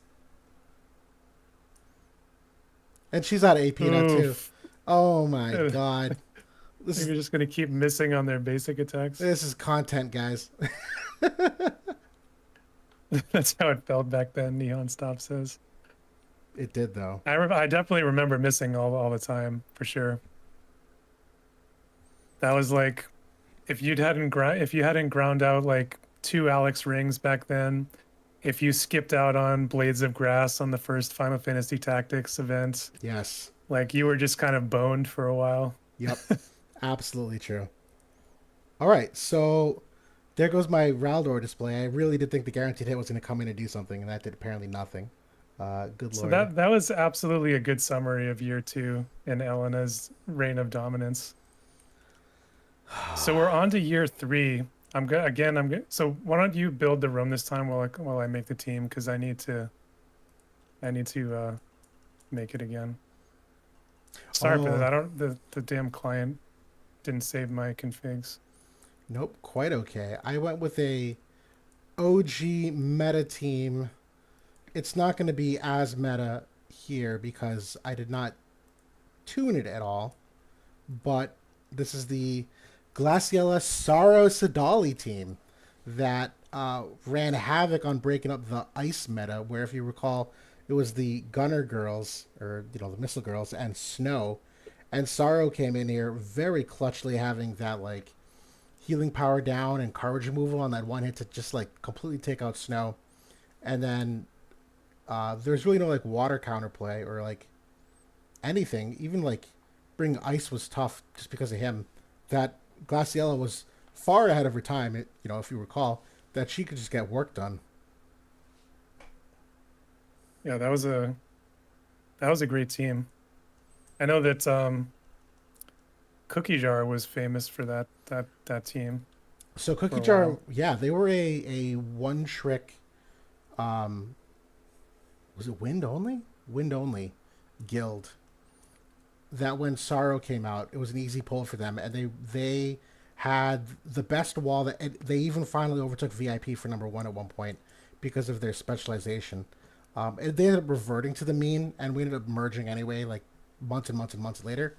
But yeah, like they perfected this meta for a time.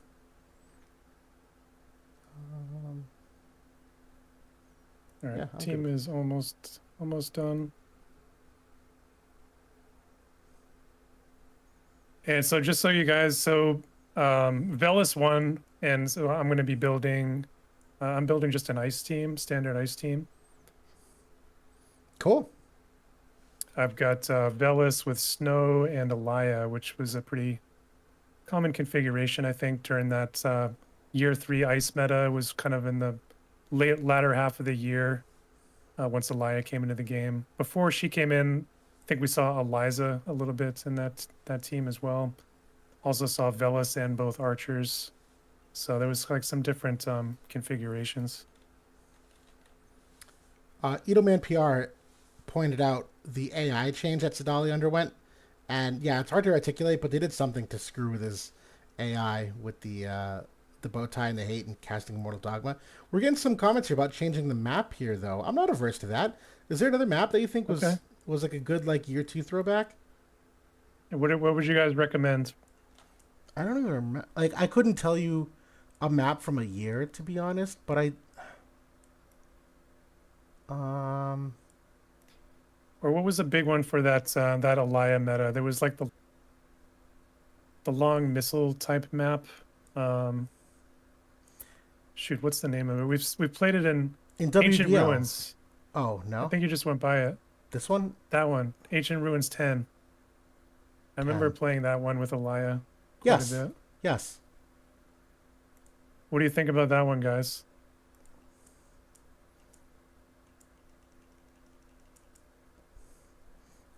The one with the stairs on each side. Yeah, this one is Ancient Ruins. This one's definitely a missile map. I remember this. I'm down to run this. Okay. Keep it simple. But initial placements, how do we space them out? Say, Just kind of the standard, like 3 tiles away. is this it? Is that 3? 1, 2, 3. 1, 2, 3. Yeah, I think I got my 3-3-3. Okay. My team is ready, I think. Yep.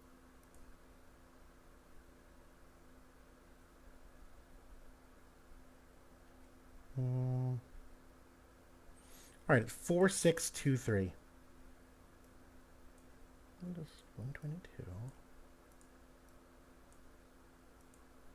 So we're in a big ice meta at the moment, and this Velis like snow team was kind of the last time that they were hugely relevant in the game.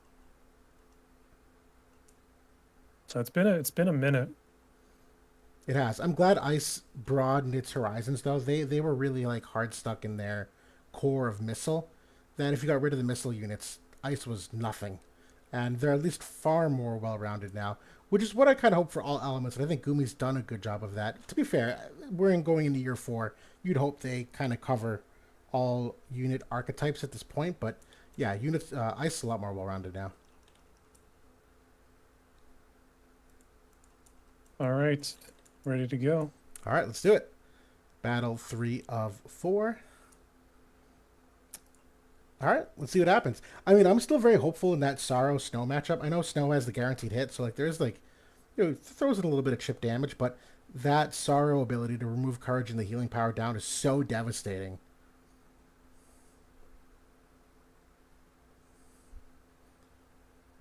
Obviously, there's been some big upgrades on a couple of these characters. Glaciella and Snow got some pretty nice LB upgrades.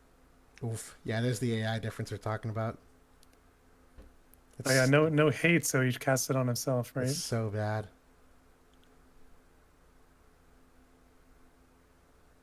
I'm still okay with the thing with the bow tie. Oh my god. Okay, we got the bait going. Sedalia, I have the heal enabled on the devout sub. He's immobilized. Okay. I don't know if I have Asuna turned on. Does he even have it? No, he doesn't. All right. I don't think he has it now. So he's just gonna stand there, I guess, for a while. He's just put him in timeout. That bait on my Elia is really bad. That she's out of AP. Close call. Okay. Snow's not ready to go though. Oh, I might have turned limit break off. I mean TMR off. That's okay. She doesn't have a strong second buff anyway.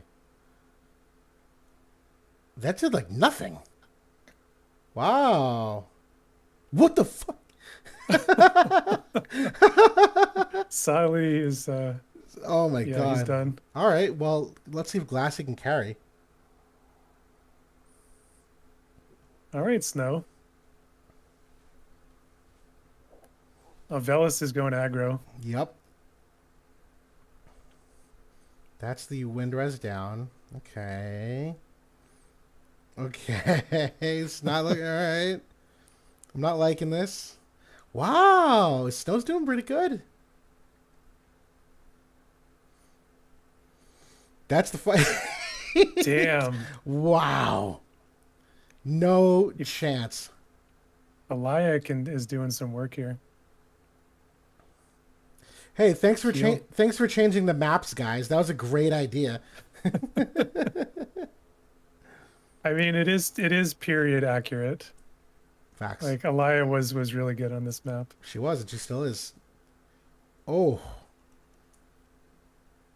And this is over, I think. Yeah. Oh, the courage. Last ditch effort here. Nope. Wow. Damn. Wow. Listen, I didn't have high hopes for this team because again, there's a lot of meta tuning, there's a lot of fine tuning that has to go on with that team to really get it to work. But I didn't expect that. Holy cow! Like Snow's unit resistance now is pretty good, and I think that attack with the healing with the defense break is unit based. I would agree. It is. Yeah, it is. So that brings us to our year 4 teams. Yep. Let me get my team ready. Do we know a good map? What are we thinking for a map here? What was the map that was like at 3rd anniversary where it was in a castle, it was like really close quarters, it was like super good for fire evasion and for dark for that matter. I can't remember the name of the map. Anybody in the chat can remember that one. We played it on it for a couple of months, like right after 3rd.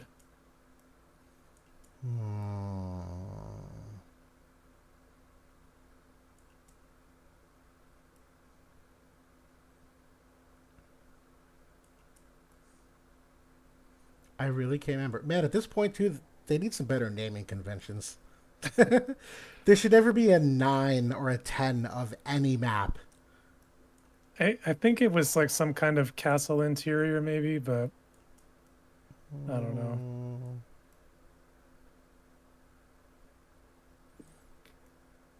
I don't see anything here. It was so long ago.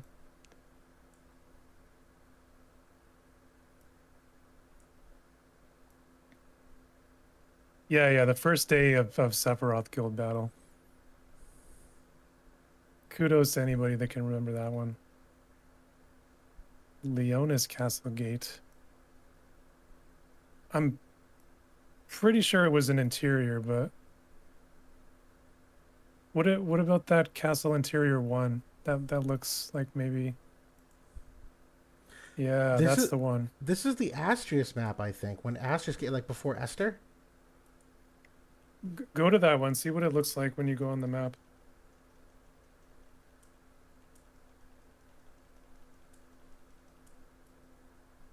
Yeah, this is definitely the one. Oh, it is. 100%. Yeah, 100%. Yeah. Oh, this is a good map.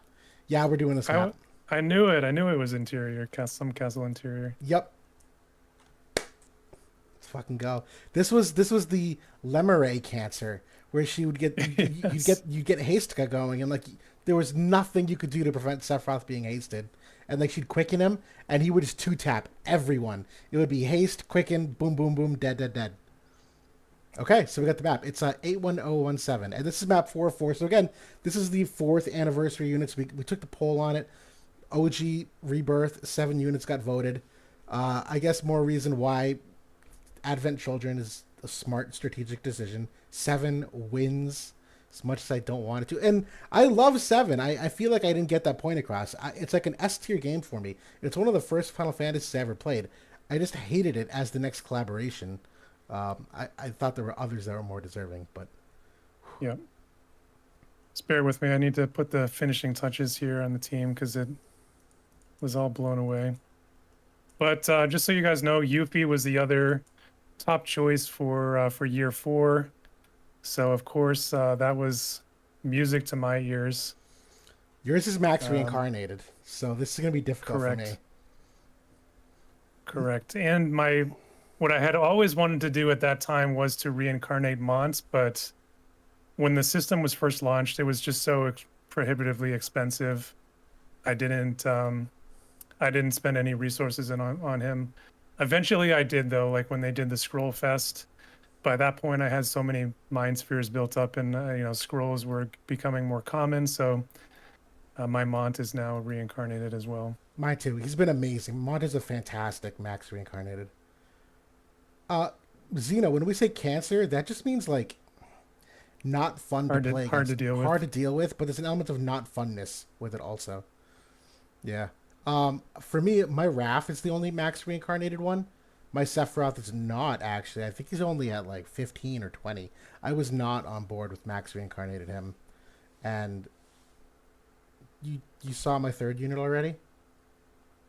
Yeah, my Sephiroth, I never reincarnated him either. I decided to go for Yuffie, and I kind of rode that train for a long time. Yep. Yeah, I threw in a fun X Factor unit here for the. Did you? All right, team is just about ready. Hold on. This is good. And then I know it's almost 11 o'clock, so getting a little bit late for some of you, but we don't have a lot after this. We have top 5s that we'll go through quickly, and then some Smash or Pass, but we'll try to zip through those. But yeah, this is fun so far. I hope you guys are enjoying this. Obviously, any feedback is appreciated. We put in a minimum amount of effort to make this work, but we do it for you guys too. So we want to make sure we're doing it right. Yeah, this has ended up taking longer because of this snafu with my game client. All right, 81107 coming in now.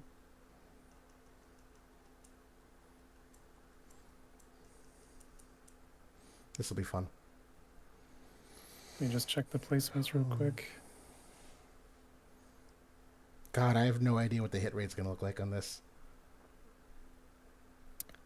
Raf has got their guaranteed hit too. And Raf was very tough to deal with for fire units in general because she's so good against slash damage.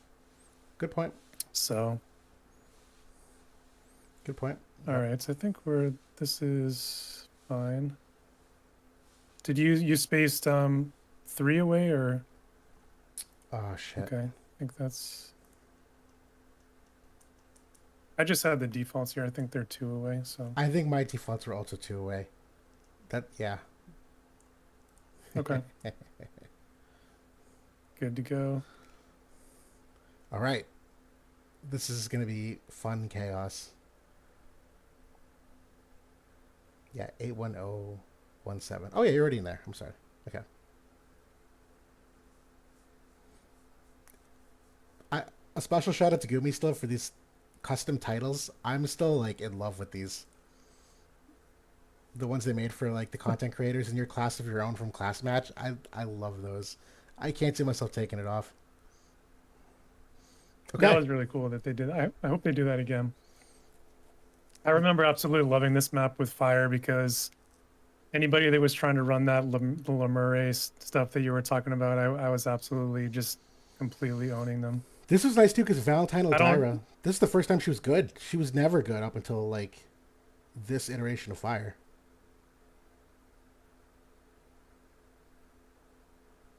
Shoot, is she in bait So range? I No, think so. thank goodness. I never get to use this unit. I've been dying to use Irvine. I'm like, now, no, Master Immune and Waiting is supposed to be turned off. Okay, this is already bad. This is already bad. Oh, Mercy Yeah, I think Spears. that the toggles are kind of all over the place right here. That Yeah, it's okay. We get the point across. it's just for fun. Oh, Keenblade. Very nice. You get to lap me here. I think I usually had him on Shikuchi too, but that's okay. Yep. So you're probably in range for Irvine at this point. You missed. No. Not a chance. You know, I have luck stones on him too, and I'm using the luck vision card in the sub slot. Oh, this is gonna suck. God damn. I didn't upgrade her limit burst yet, although it wasn't like that great of an upgrade anyway. Oh god. But that allows me to lap now in chain. What are these toggles I have on? Slasher is down. Please don't kill Yuffie come Irvine. get a. I just want to see Irvine do a follow up attack once. Is that too much to ask? God damn it! It's too much to ask. Ooh. Can Sephiroth do anything versus this team? So we were knocking on chain resistance earlier, but this is like absolutely a team that it's valuable against. Absolutely. Okay, she's still alive. Can you do anything, Sephiroth? Give some props to Genova, repping Fire Evade up until pretty much until a few weeks ago, a couple of weeks ago. So oh, it's over. My Sephiroth actually has aim stones and luck stones. If he missed on that hit, like it's done. I can't even remember how many 6 stars I got on this map with this team. This was like one of my most fun periods of Guild War. Oh god. Yeah, this is so much fun, JB. Aren't you all having fun? I'm kidding. This is amazing. Yeah, that Valentine Eldyra limit break is just gross. Yeah, on this map where like she uses it and then everybody can just pile on. Yep. It was too good. There it is. All right, so that was our 4v4. I'm glad I took the first one by the skin of my teeth. Some pure luck there on the map positioning. Whew, but it was actually pretty cool to see some older units. To be fair, like the teams that I ended up with were pretty much like the meta team, or were often like the counters to some of what you were running. So True. But yeah, that's kind of the tour through the ages. It was kind of a look back on some PvP. It was kind of fun to look back on some of those old metas and units. So thanks for everybody for voting for those, and let us know what you guys thought of it. Definitely. But now we'll do Sorry for the delay as well. Yeah, No problem at all. We got some fun top fives. Won't spend a ton of time on this, but we talk about top five best, top five favorites, but this is going to be specifically for top five favorites for hairstyles and for outfits, but also the top five worst. So we'll kick things off with the hairstyles here for top five. JB, do you want to go through just like, I think like maybe let's say your number one, and then we can go through like just randomly what the rest of them are? Because mine are like in an These order, are but they're in no relative particular order. for our bests, Oh, sorry, best. Yeah, best your hairstyle. best. Yeah. Okay. So I don't have it in any order either, but I absolutely love Satia's hair, like the kind of the red and orange hues. Um, like it's not like a special haircut or anything, like it's kind of normal long hair, but I love the color of it. So um, yeah, She one of my favorites. she was close to mine. I almost had her borderline. My favorite, and I think undeniably, is Wing Stern. I love this dude's hair, like in all three iterations. This one's probably my favorite, but like all three, there's just something about the cut. It's cool and modern and edgy in all the right ways. Like, yeah, big fan of the Stern haircut. Obviously, It's my got own. that I drip. wish I could. I wish I could get to that level, but get someday. What? You can rattle off a couple of them. What were some of the others for top five favorite hairstyles? So next two were Ryu, who actually I like the zombie version even better because it's like Ryu's on that's my. like ex He's on my top five worst.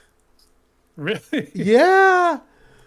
I think it's kind of like a badass pompadour. You know what? I think I was thinking of the OG one, and that might be throwing me off. You're right. It's better than I remember. To be fair, I was really reaching for one of my worst. There's not a lot of bad hairstyles, to be honest. Um, I'll give you Like this. I don't like the character, but I think the hair is kind of cool. I'll give you that. El Shro is another one of my favorites. Again, not because it's like all that interesting of a style, but just like the color is awesome. So I, really like hers. on that theme, it was an honorable mention for me. It wasn't part of my top five, but for the same reason as you, Nivlu. This shade of hair, I don't even know how to describe this because it's not pink. If you said Will Hurt, she has pink hair, I wouldn't think of that color. And it's not red and it's not magenta. I literally don't know what you would describe this color as, but it's a beautiful color. This is like honorable mention for me, but a couple of my other favorites, I feel like Howlett in general is like kind of like a pretty solid like hair choice. It's it's he makes it work. Maybe not objectively the best hairstyle, but like he makes it work. I think another one. I Yeah, think all iterations of Jaden have some of the coolest hairstyles where the way he like ties it back, he's got some like fun streaks in his hair and like there's just always something about it. It's a relatively iconic look for me. And then low key Raldor, to be honest. I know Realder. Okay. but like you don't see this kind of hairstyle all that often in terms of like high and tight, and he's got like the this is a very like 2024 modern hairstyle. You don't see this in JRPGs very often. That I always feel like this is like kind of like a cool hairstyle, like straight up. Yeah. Very What? cool. So What? my last two are Perrine and Rafal. So Rafal is for it's again like a color thing. I love like Hmm. the tips. She's got like kind of like the pinkish red tips on there. I like And it. I love this character in general. So So, are you laughing now at my observation last week of the thing I learned about Perrine? Do you remember kind this? of, yeah. So, Yeah. I never knew this. Perrine has long hair. I always thought Perrine had a bob haircut. She doesn't. If you guys can see where my cursor is, that's a long ass ponytail that goes down the back. Because if you look at the Visions anniversary art, if you look at the anniversary art, the fourth shit. Oh, here it is. Perrine on the right side. Oh, god damn it. Of course you can't see it. Perrine has a ponytail. That is a ponytail. Is this better? That I never knew she had long hair. I just thought it was like a bob haircut. But I'll give you that. Perrine. Okay. Is it a color thing again? I think it's the color, yeah, but I just like her, so Fair. The that's part of it. the fifth one for me, Loki, Killfay. I actually think this is kind of like a sick haircut, where they go with like the really harsh diagonal cut. I never really noticed it until I saw the summer version of her. I feel like the original Killfay, like I don't know what it is. The hair just isn't as prominent for me. It's like near identical, but for some reason I really noticed it in this one for some reason. Yeah, maybe it's the flower. It just makes the hair stand out. I don't know. Maybe it's the bikini. Or maybe that. Well, I'm looking at I that. like I'm Kill. looking at the hair, not the bikini. I like Killfay a lot too. She was I was throwing her around. What are your top five worst then? I said Ryu is one of mine. I don't believe that strongly, but I know we have a couple other in common. So my top five worst are Oldoa, the original. Her hair is crazy. I don't like it at all. Can I switch Ryu to Oldoa? I'm going to agree with you. This is ridiculous. This is I mean, I ridiculous. guess it kind of fits it fits kind of the crazy nature of the character, I guess, but it's not doing her any favors. Um, Salir Sweetheart version. I hate the pom pom hair she's got going Oh, on. good, Not a fan. good. Yes, I didn't think of that, Um, Oberon with his Michael Cera dude. chic look going on. Oberon's one of my top five bottom worst. I completely agree with you. This hairstyle is awful. Looks like trash. Yeah, get him out of here. Yep. He sucks. Um, Garble was another one. Mr. Tiny Oh, Hands. the tiny hands is fucking comical. Yes. I think I just needed to throw him on the list because of his hands, not so much his hair. I don't mind the hair though. I'll take the hair. Yeah, There's his one. hair's There's it's one more you're missing that I know we had in common. my last one is Uni. 100%. Dude, what is this? What? What actually is this? This guy's got like the Oompa Loompa look going on. Look at this guy. Dude, this is the haircut from like remember the Skittles commercial, like with the little dude in the tights. Uh, oh God, he would sing and dance around. Um, oh, I'll think of it later. You guys in the chat, I don't know. help me out here. The Skittles commercial. Um,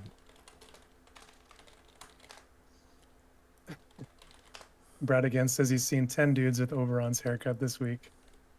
this I guy, guess the this guy from the Skittles commercial. The fucking oh my god. the uni. Yes, I'm mostly with you. I had uni. I had Oberon. I have Rugia on mine. I'm this hair is not digging it for me. I'm not a fan. I don't know what it is.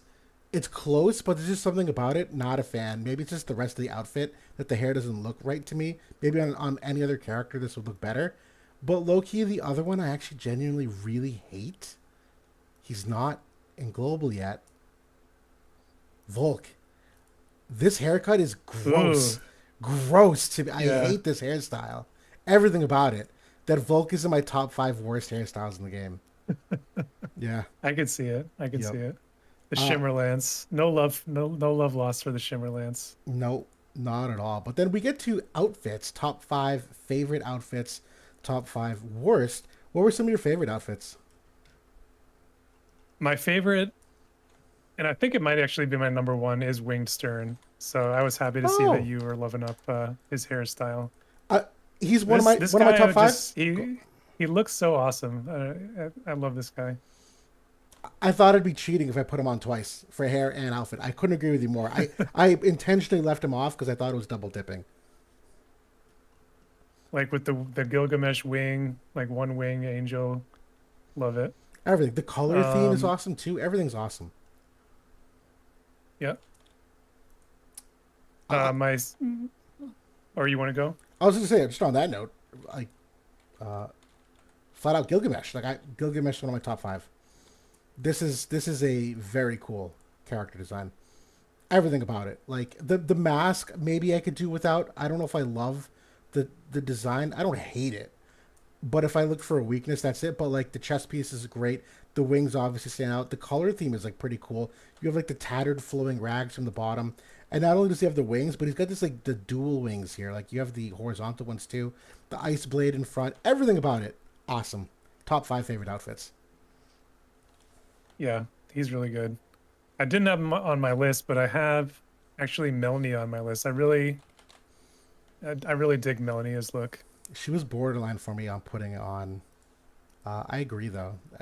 Yeah, yeah, yeah. The yeah, the shorts do it for me, but just like the color is cool. Like yeah, really cool. The guns look cool. Good look. I agree with you there. I know one for me. I had to go for the OG Adelard. Legit, like a cool concept. Not, dude. Fedoras are not easy to pull off. I don't even know if it's fair to call it a fedora, but you know what I mean. But there is something very cool about the aesthetic, how it covers most of his face, the flowing capes. I mean, there's a reason why a lot of people really want to see a second version of him. I think it's a cool It's design. very like classic red mage, like with the votive twist. Yep, So yep, yeah, Adelard is great. I can't wait to see his new version. yep. So another one for me is You Are Zazan. I Oh, was not on board with the Zazan meme in a dream back in the day. I thought that the community was not inspired with this pick, but mm-hmm. what I saw Gumi do with it, like this design is incredible and it like won me over for the character. And I was excited for it once I saw what they did with it. So that always stuck with me. I think this is a completely badass design, badass character, and I still love it to this day. I'm mad I didn't put it on my top five. It deserves. I had no idea what else to put. To be fair, there's a lot of other ones. I just happened to put Griffords. But to be fair, this is kind of a bias for all of Rundal. I love the Rundal outfits. The color scheme with the gold and the black. I just thought this one was always cool. There's just something about the way it flows that it's kind of off to the side, and it was nice big shoulder gauntlet. The axe obviously stands out. That's part of it, but really the color schemes. I think you would look at any Rundal character, and I'm a fan of the way they look. So I would replace I think Grifford. Grifford is putting Oberon on blast with his hair look as well. Right, this is how you do it. That's how you do It's it. like this is how you do the shaggy hair Oberon. He's like, get Yep, on my level. absolutely. Do you have any others you want to special So mention here? and Winter Venera Wait a minute, you went with is you a went with the winter unit? with Because the winter version, yeah. I went with a winter unit, but it wasn't Did Venera. you? I sure did. This Santa elf cat look is yeah, that's a good one for me. Amazing. I was gonna put this on my list, but I had to stop myself because I'm like, I can't put two seasonal units on here because the one for me, where are you? Is the winter moshery. This is one of my Okay. favorite designs ever.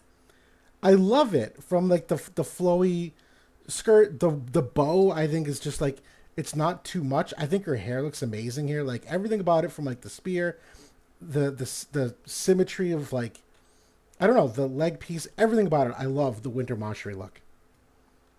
Yeah, this I've always liked this design too. I think that's a good one. So I think on that note, you should break out this unit for the limited Guild War with I the will. fire and spear bonus. I will. I Build absolutely a will. build a Pierce team with this unit. Done. I think I have one more. I don't know if you used up your five, but I saved my best for last. I picked Jume the Celestial as my last one because I really love this design. Hmm. I think I think it's part of the reason she's been so popular because it is a phenomenal, beautiful design. I completely agree.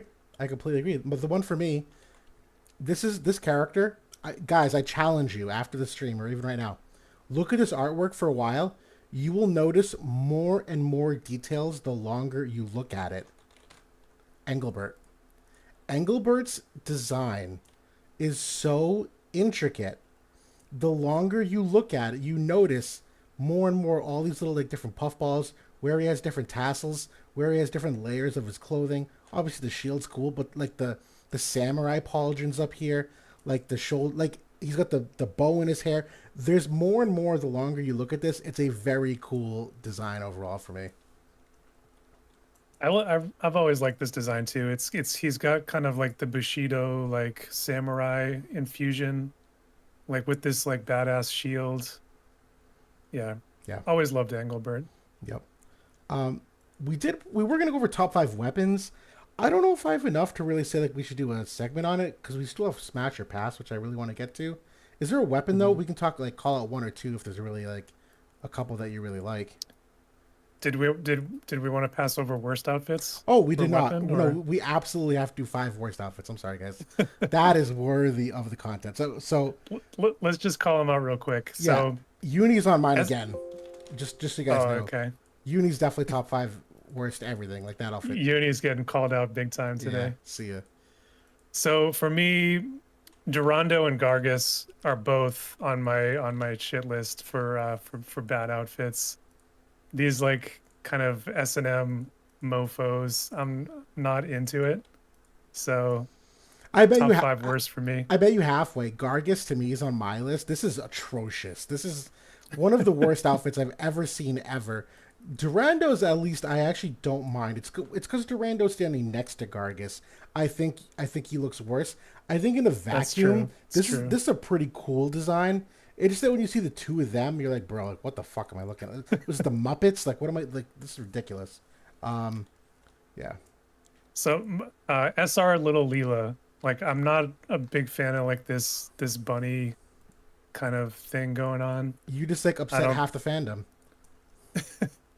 I'm not into it like for War of the Visions. I don't see how it fits in. So I don't like it. Elia the Alabaster, I've never been a huge fan of like the wedding dress look that she's got going on. I probably should have put her as like one of my worst hairstyles because that is kind of what tops it off more for me, I think. But I yeah. don't disagree. And then I have Garvel. So he got double duty on my Holy worst list. cow. And you used him in your first team tonight. You Yeah. simultaneously showed him off and then went to talk trash about him. I know for me, quick list, Uni was one. Dude, Mish, easy, another one. I don't know what this is. Mish. Gross. What are these leg warmers this dude's wearing? It's not even boots, they're like leg warmers. With the hat, like, see ya. Not a fan at all. Another one for me was Gargus, Uni. I'm about to piss off everyone here. Everyone's about to like unsubscribe.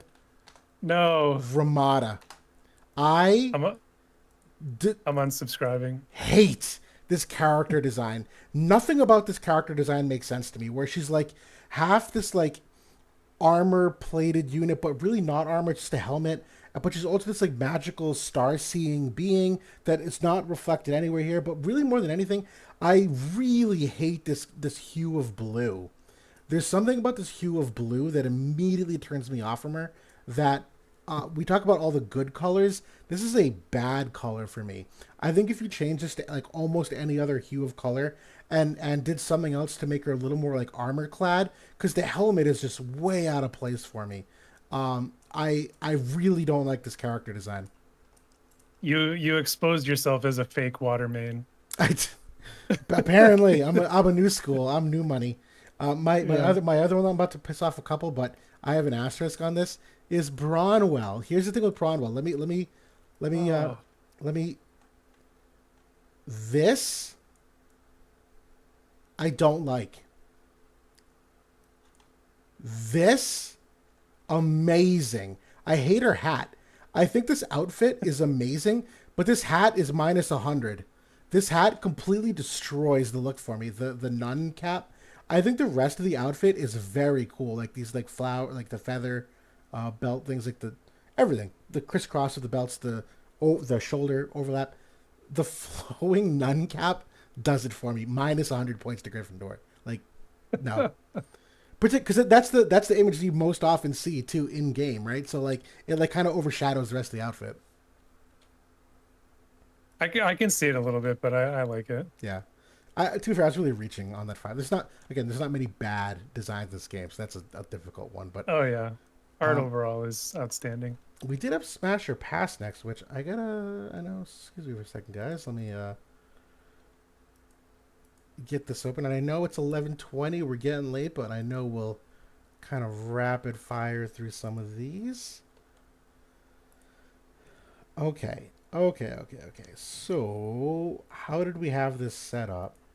The Uh, first one, first slide. It's quite a few units to get through. We'll have to limit how much we talk about them. Right. We'll just go with like a yay or nay, and I'll move them. Okay. Phew. All right, guys. We're up to quite a few UR units because this is not even going to be including seasonals. It's not including collabs, Yep. Final Fantasy collabs or off-brand collabs. So Yep. All right, we'll just go. We're gonna go rapid fire. We're not gonna overanalyze this till maybe the very end. But we'll just go top to bottom. So, Volk, smash or pass for you. pass, Me too. See you later, buddy. New Lucio, smash or pass. smash, Me too. Digging it. What about new Astrius? smash. I'm going. I'm going He's a badass. to pass because I feel like he's just a boring person. In his farming life or whatever. Yeah, I don't want to talk to him, so I'm not even going to do anything with you. I'm just next, not even smashing. Raph, smash or pass? Smash. I like the emo look. Oh, not for me, not on her. Oop. Here, let me fix something real quick. Bring that back.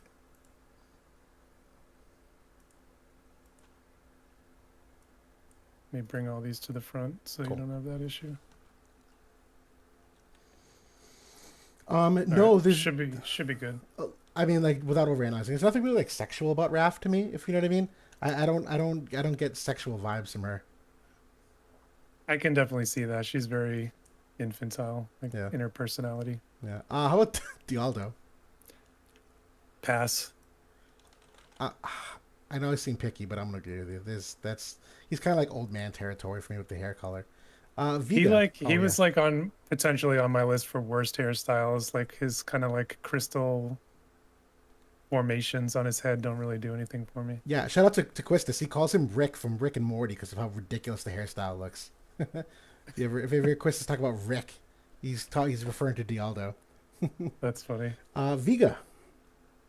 I'm gonna pass on Vega. He seems like a short knight to me. Like he's like 5'5", like trying to act like he's like a baller, like a big dude. I'm totally with you. I know I started off this way last time too. I seemed to pick you in the beginning, but I'm not that picky. Resol. Absolute smash. Like probably top tier for me. I'll go with you. I'll go. Yep, 100% with you. I'm just gonna put Rugia in jail. Fuck you. Smash or pass for Rugia. I'm gonna pass on Rugia. I don't like his I don't like his glasses. Nope. All right, Preen, smash. Astrius, next. Preen. I like his lightning version, so I'll smash on his water too. Oh, okay, okay. I love that no words needed to be said for Preen. I'm gonna put pass here because fuck him. We got our hopes up. You broke my heart once already, Astrius, so not break it again.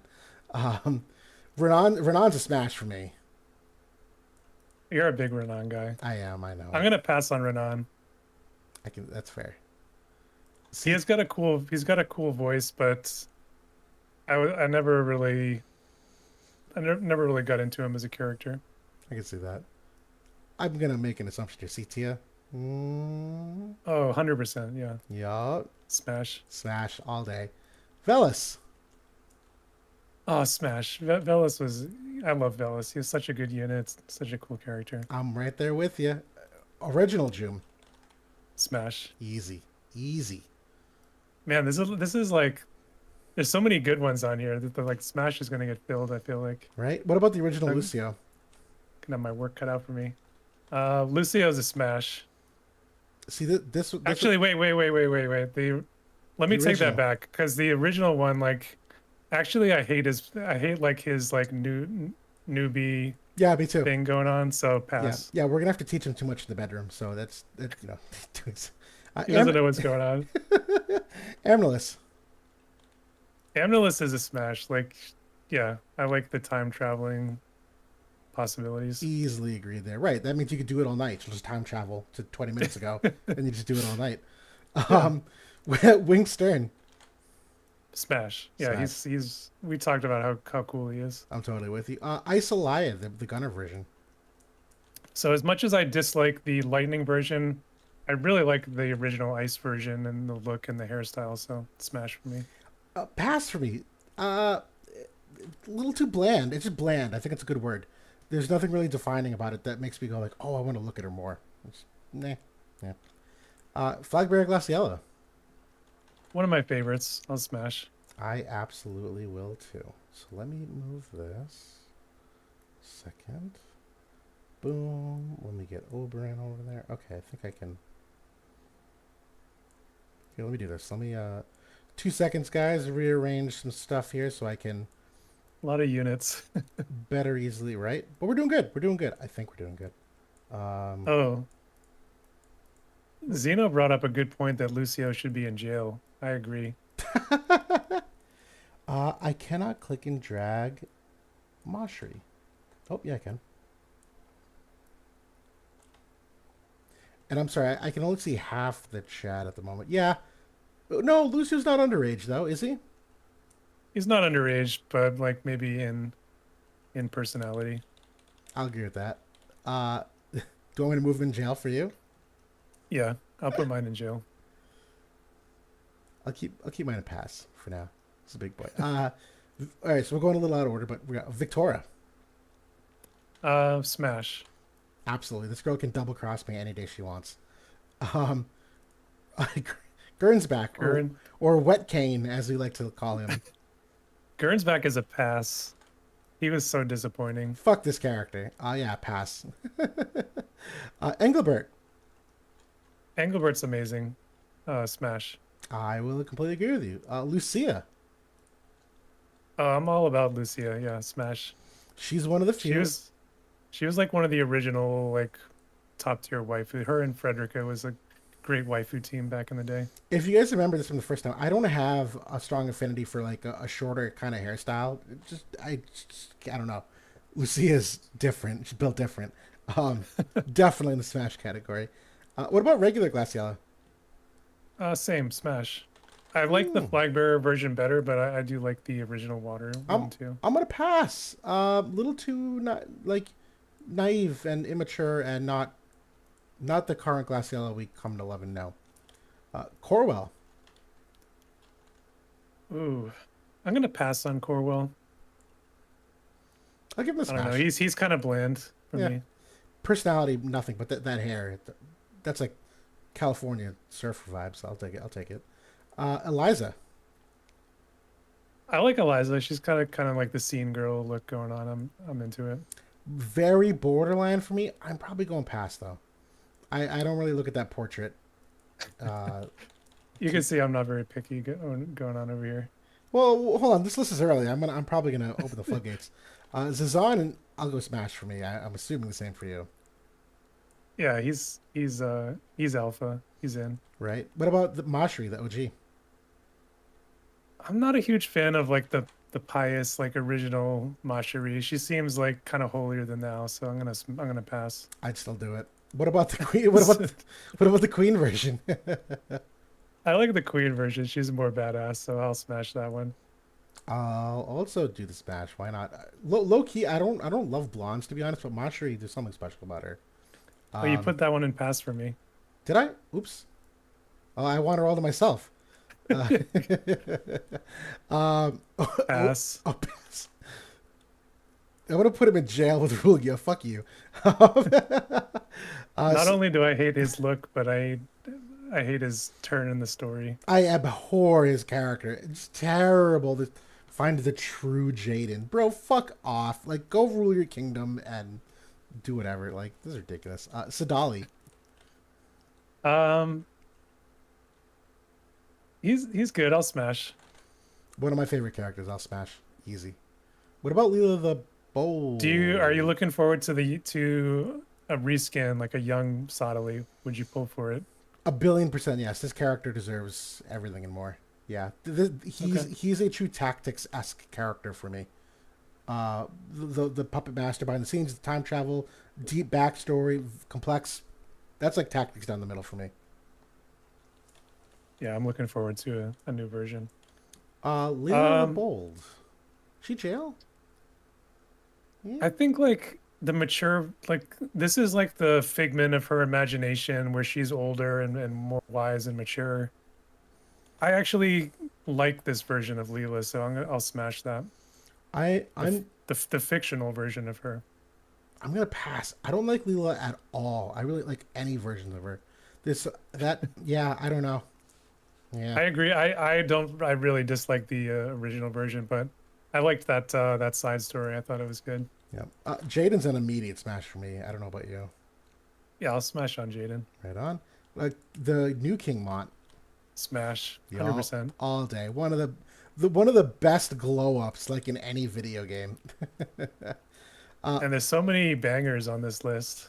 It's I hard to know. pass on anyone. I know. Yeah, I am.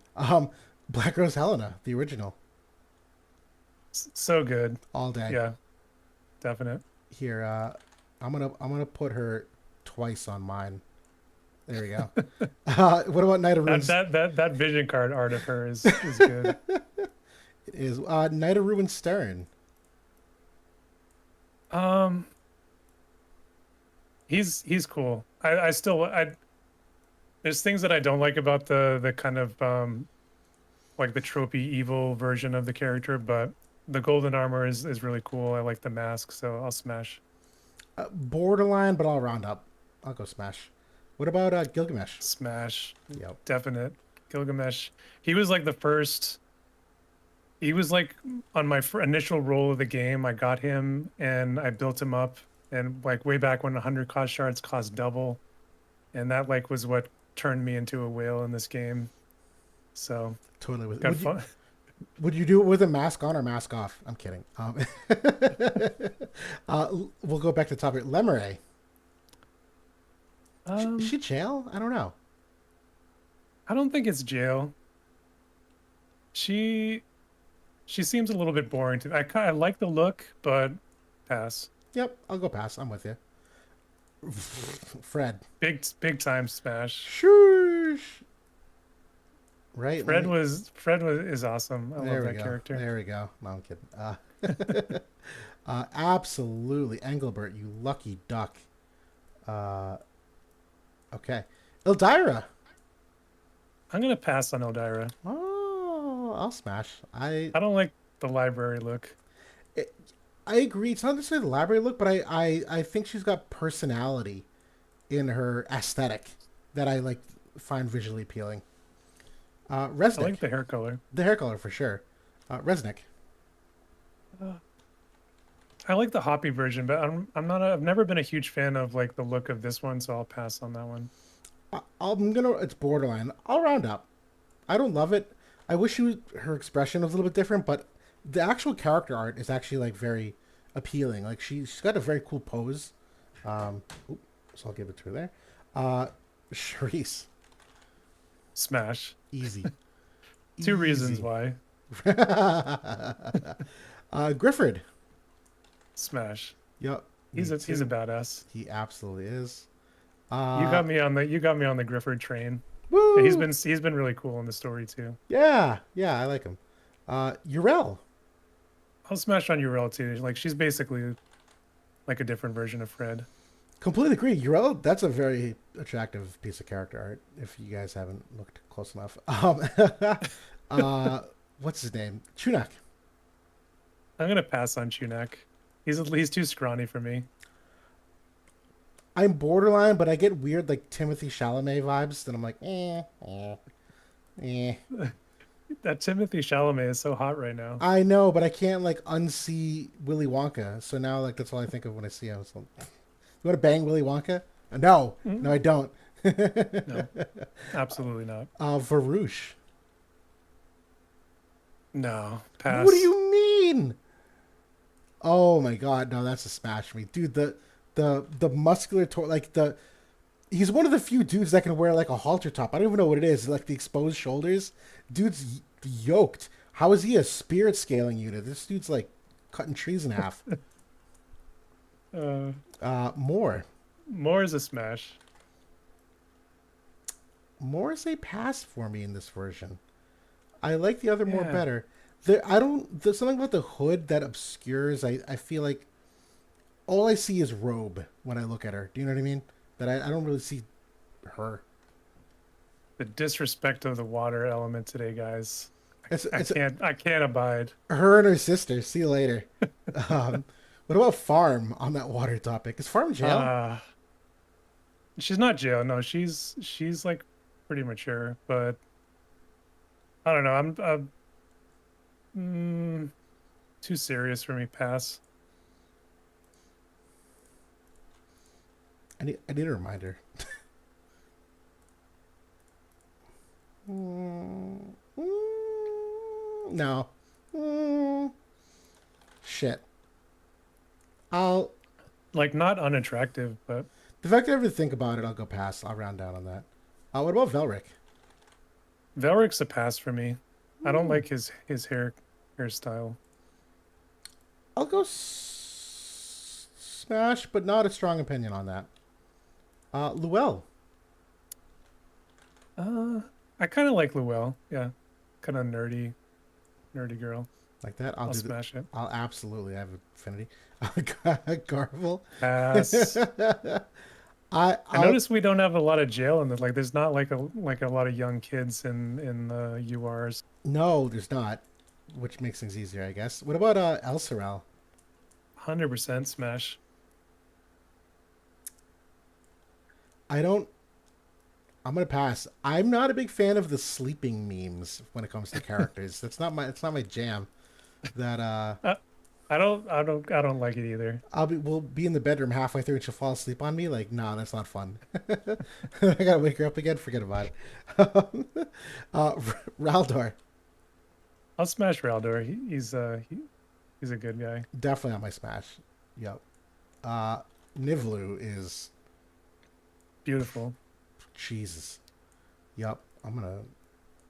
There was like I don't know if you remember like back around when she came out, somebody posted like a character art of her on the Reddit. It was outstanding. I I'll don't. have to, I'll have to find that, but it was really, really well done.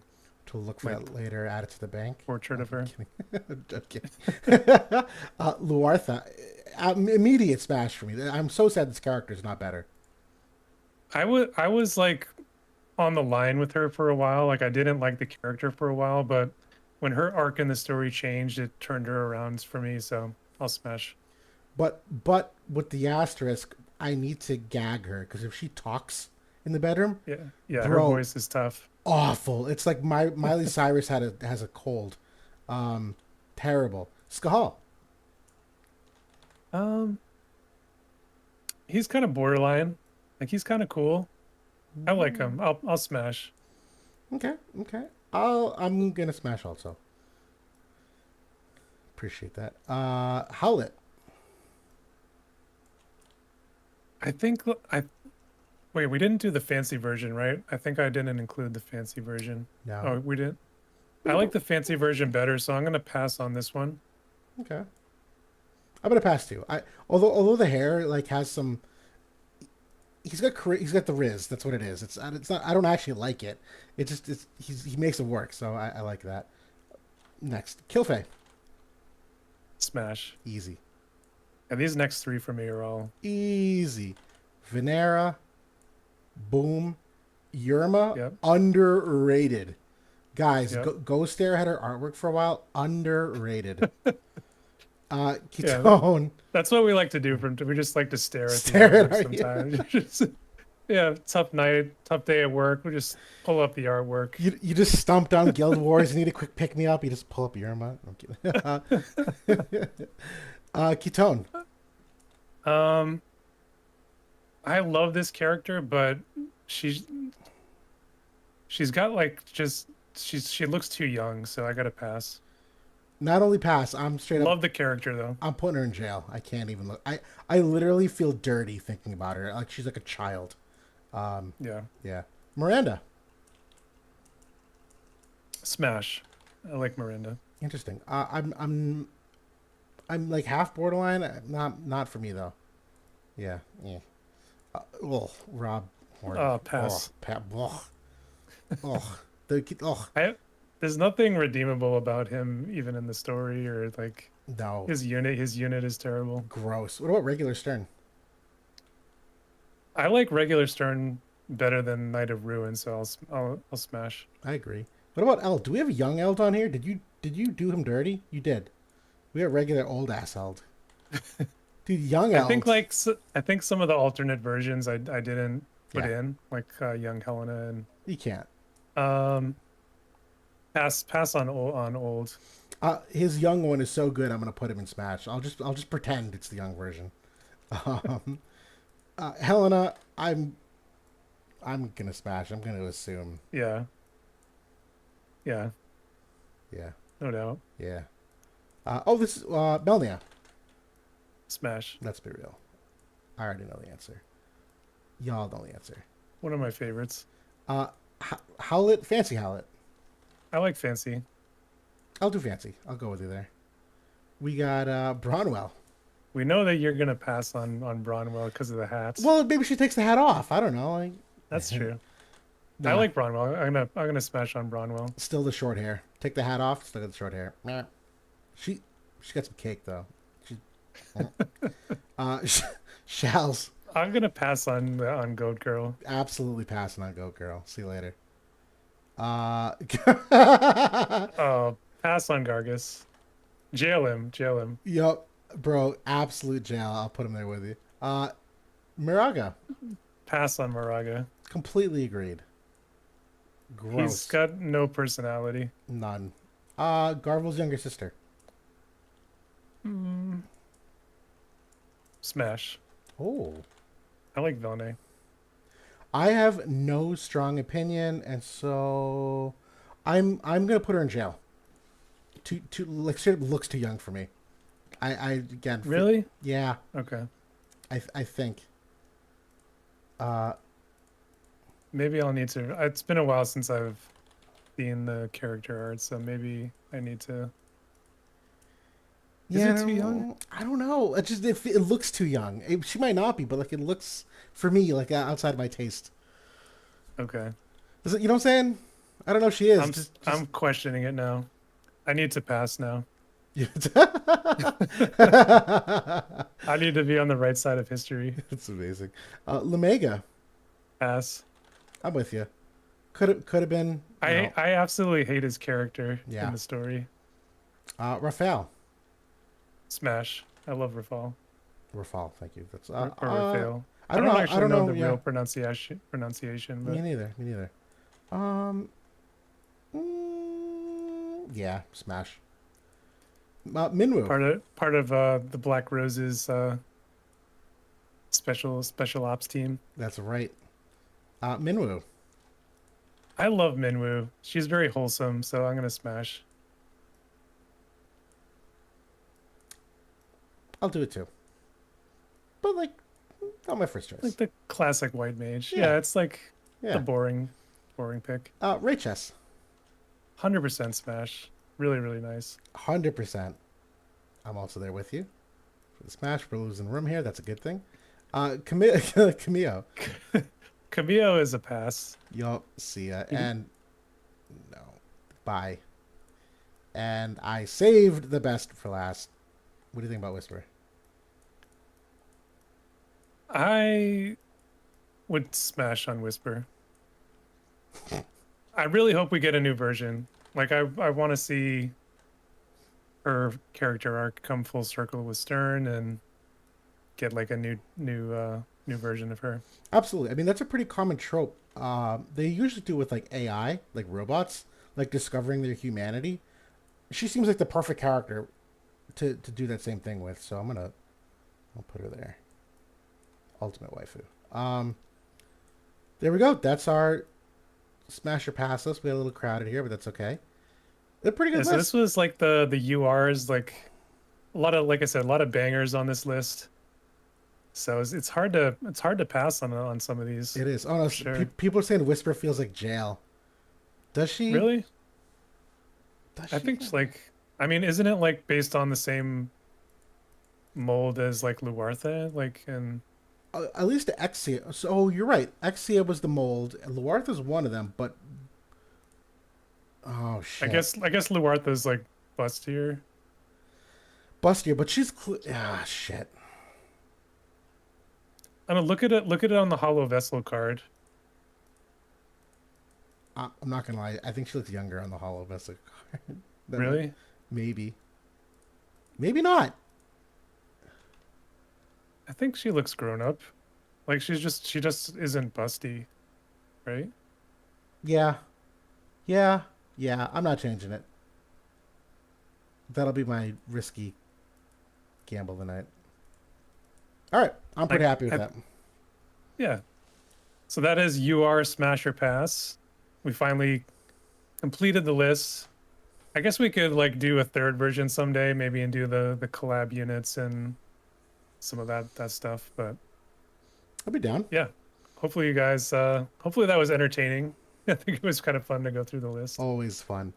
But yeah, that's really all we had tonight. I say that like 2.5 hours in. We had the news coverage. We had, oh shoot, what else? The PvP matches. A lot of fun. This was like an epic 50. Like we went extra this episode, even despite some of the hiccups there in the PvP. Thank you everybody for staying with us. Hopefully you guys enjoyed this. I had a blast doing it. Hopefully you guys did too.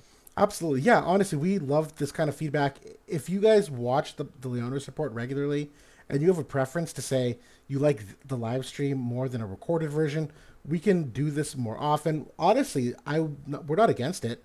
We just like saves us editing time. Yeah, exactly. The thing with the pre-recording is that we can edit it down to be a little more palatable to people that watch it after the fact. But man, if you guys like the live stream, we will absolutely be doing more of these. This was a lot of fun. Appreciate everyone contributing in the chat.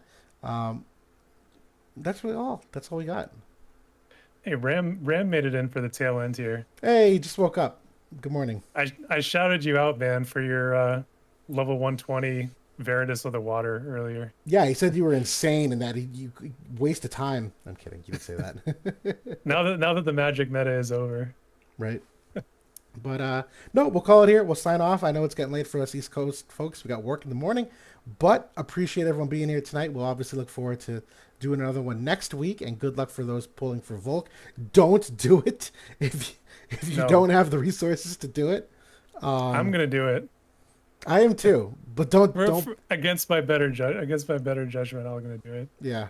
Oh, I hate this, but regardless, thank you again, everybody. JB, this is a great time. Thanks again for doing this too, and we'll see you all next week. All right. Good night, everybody.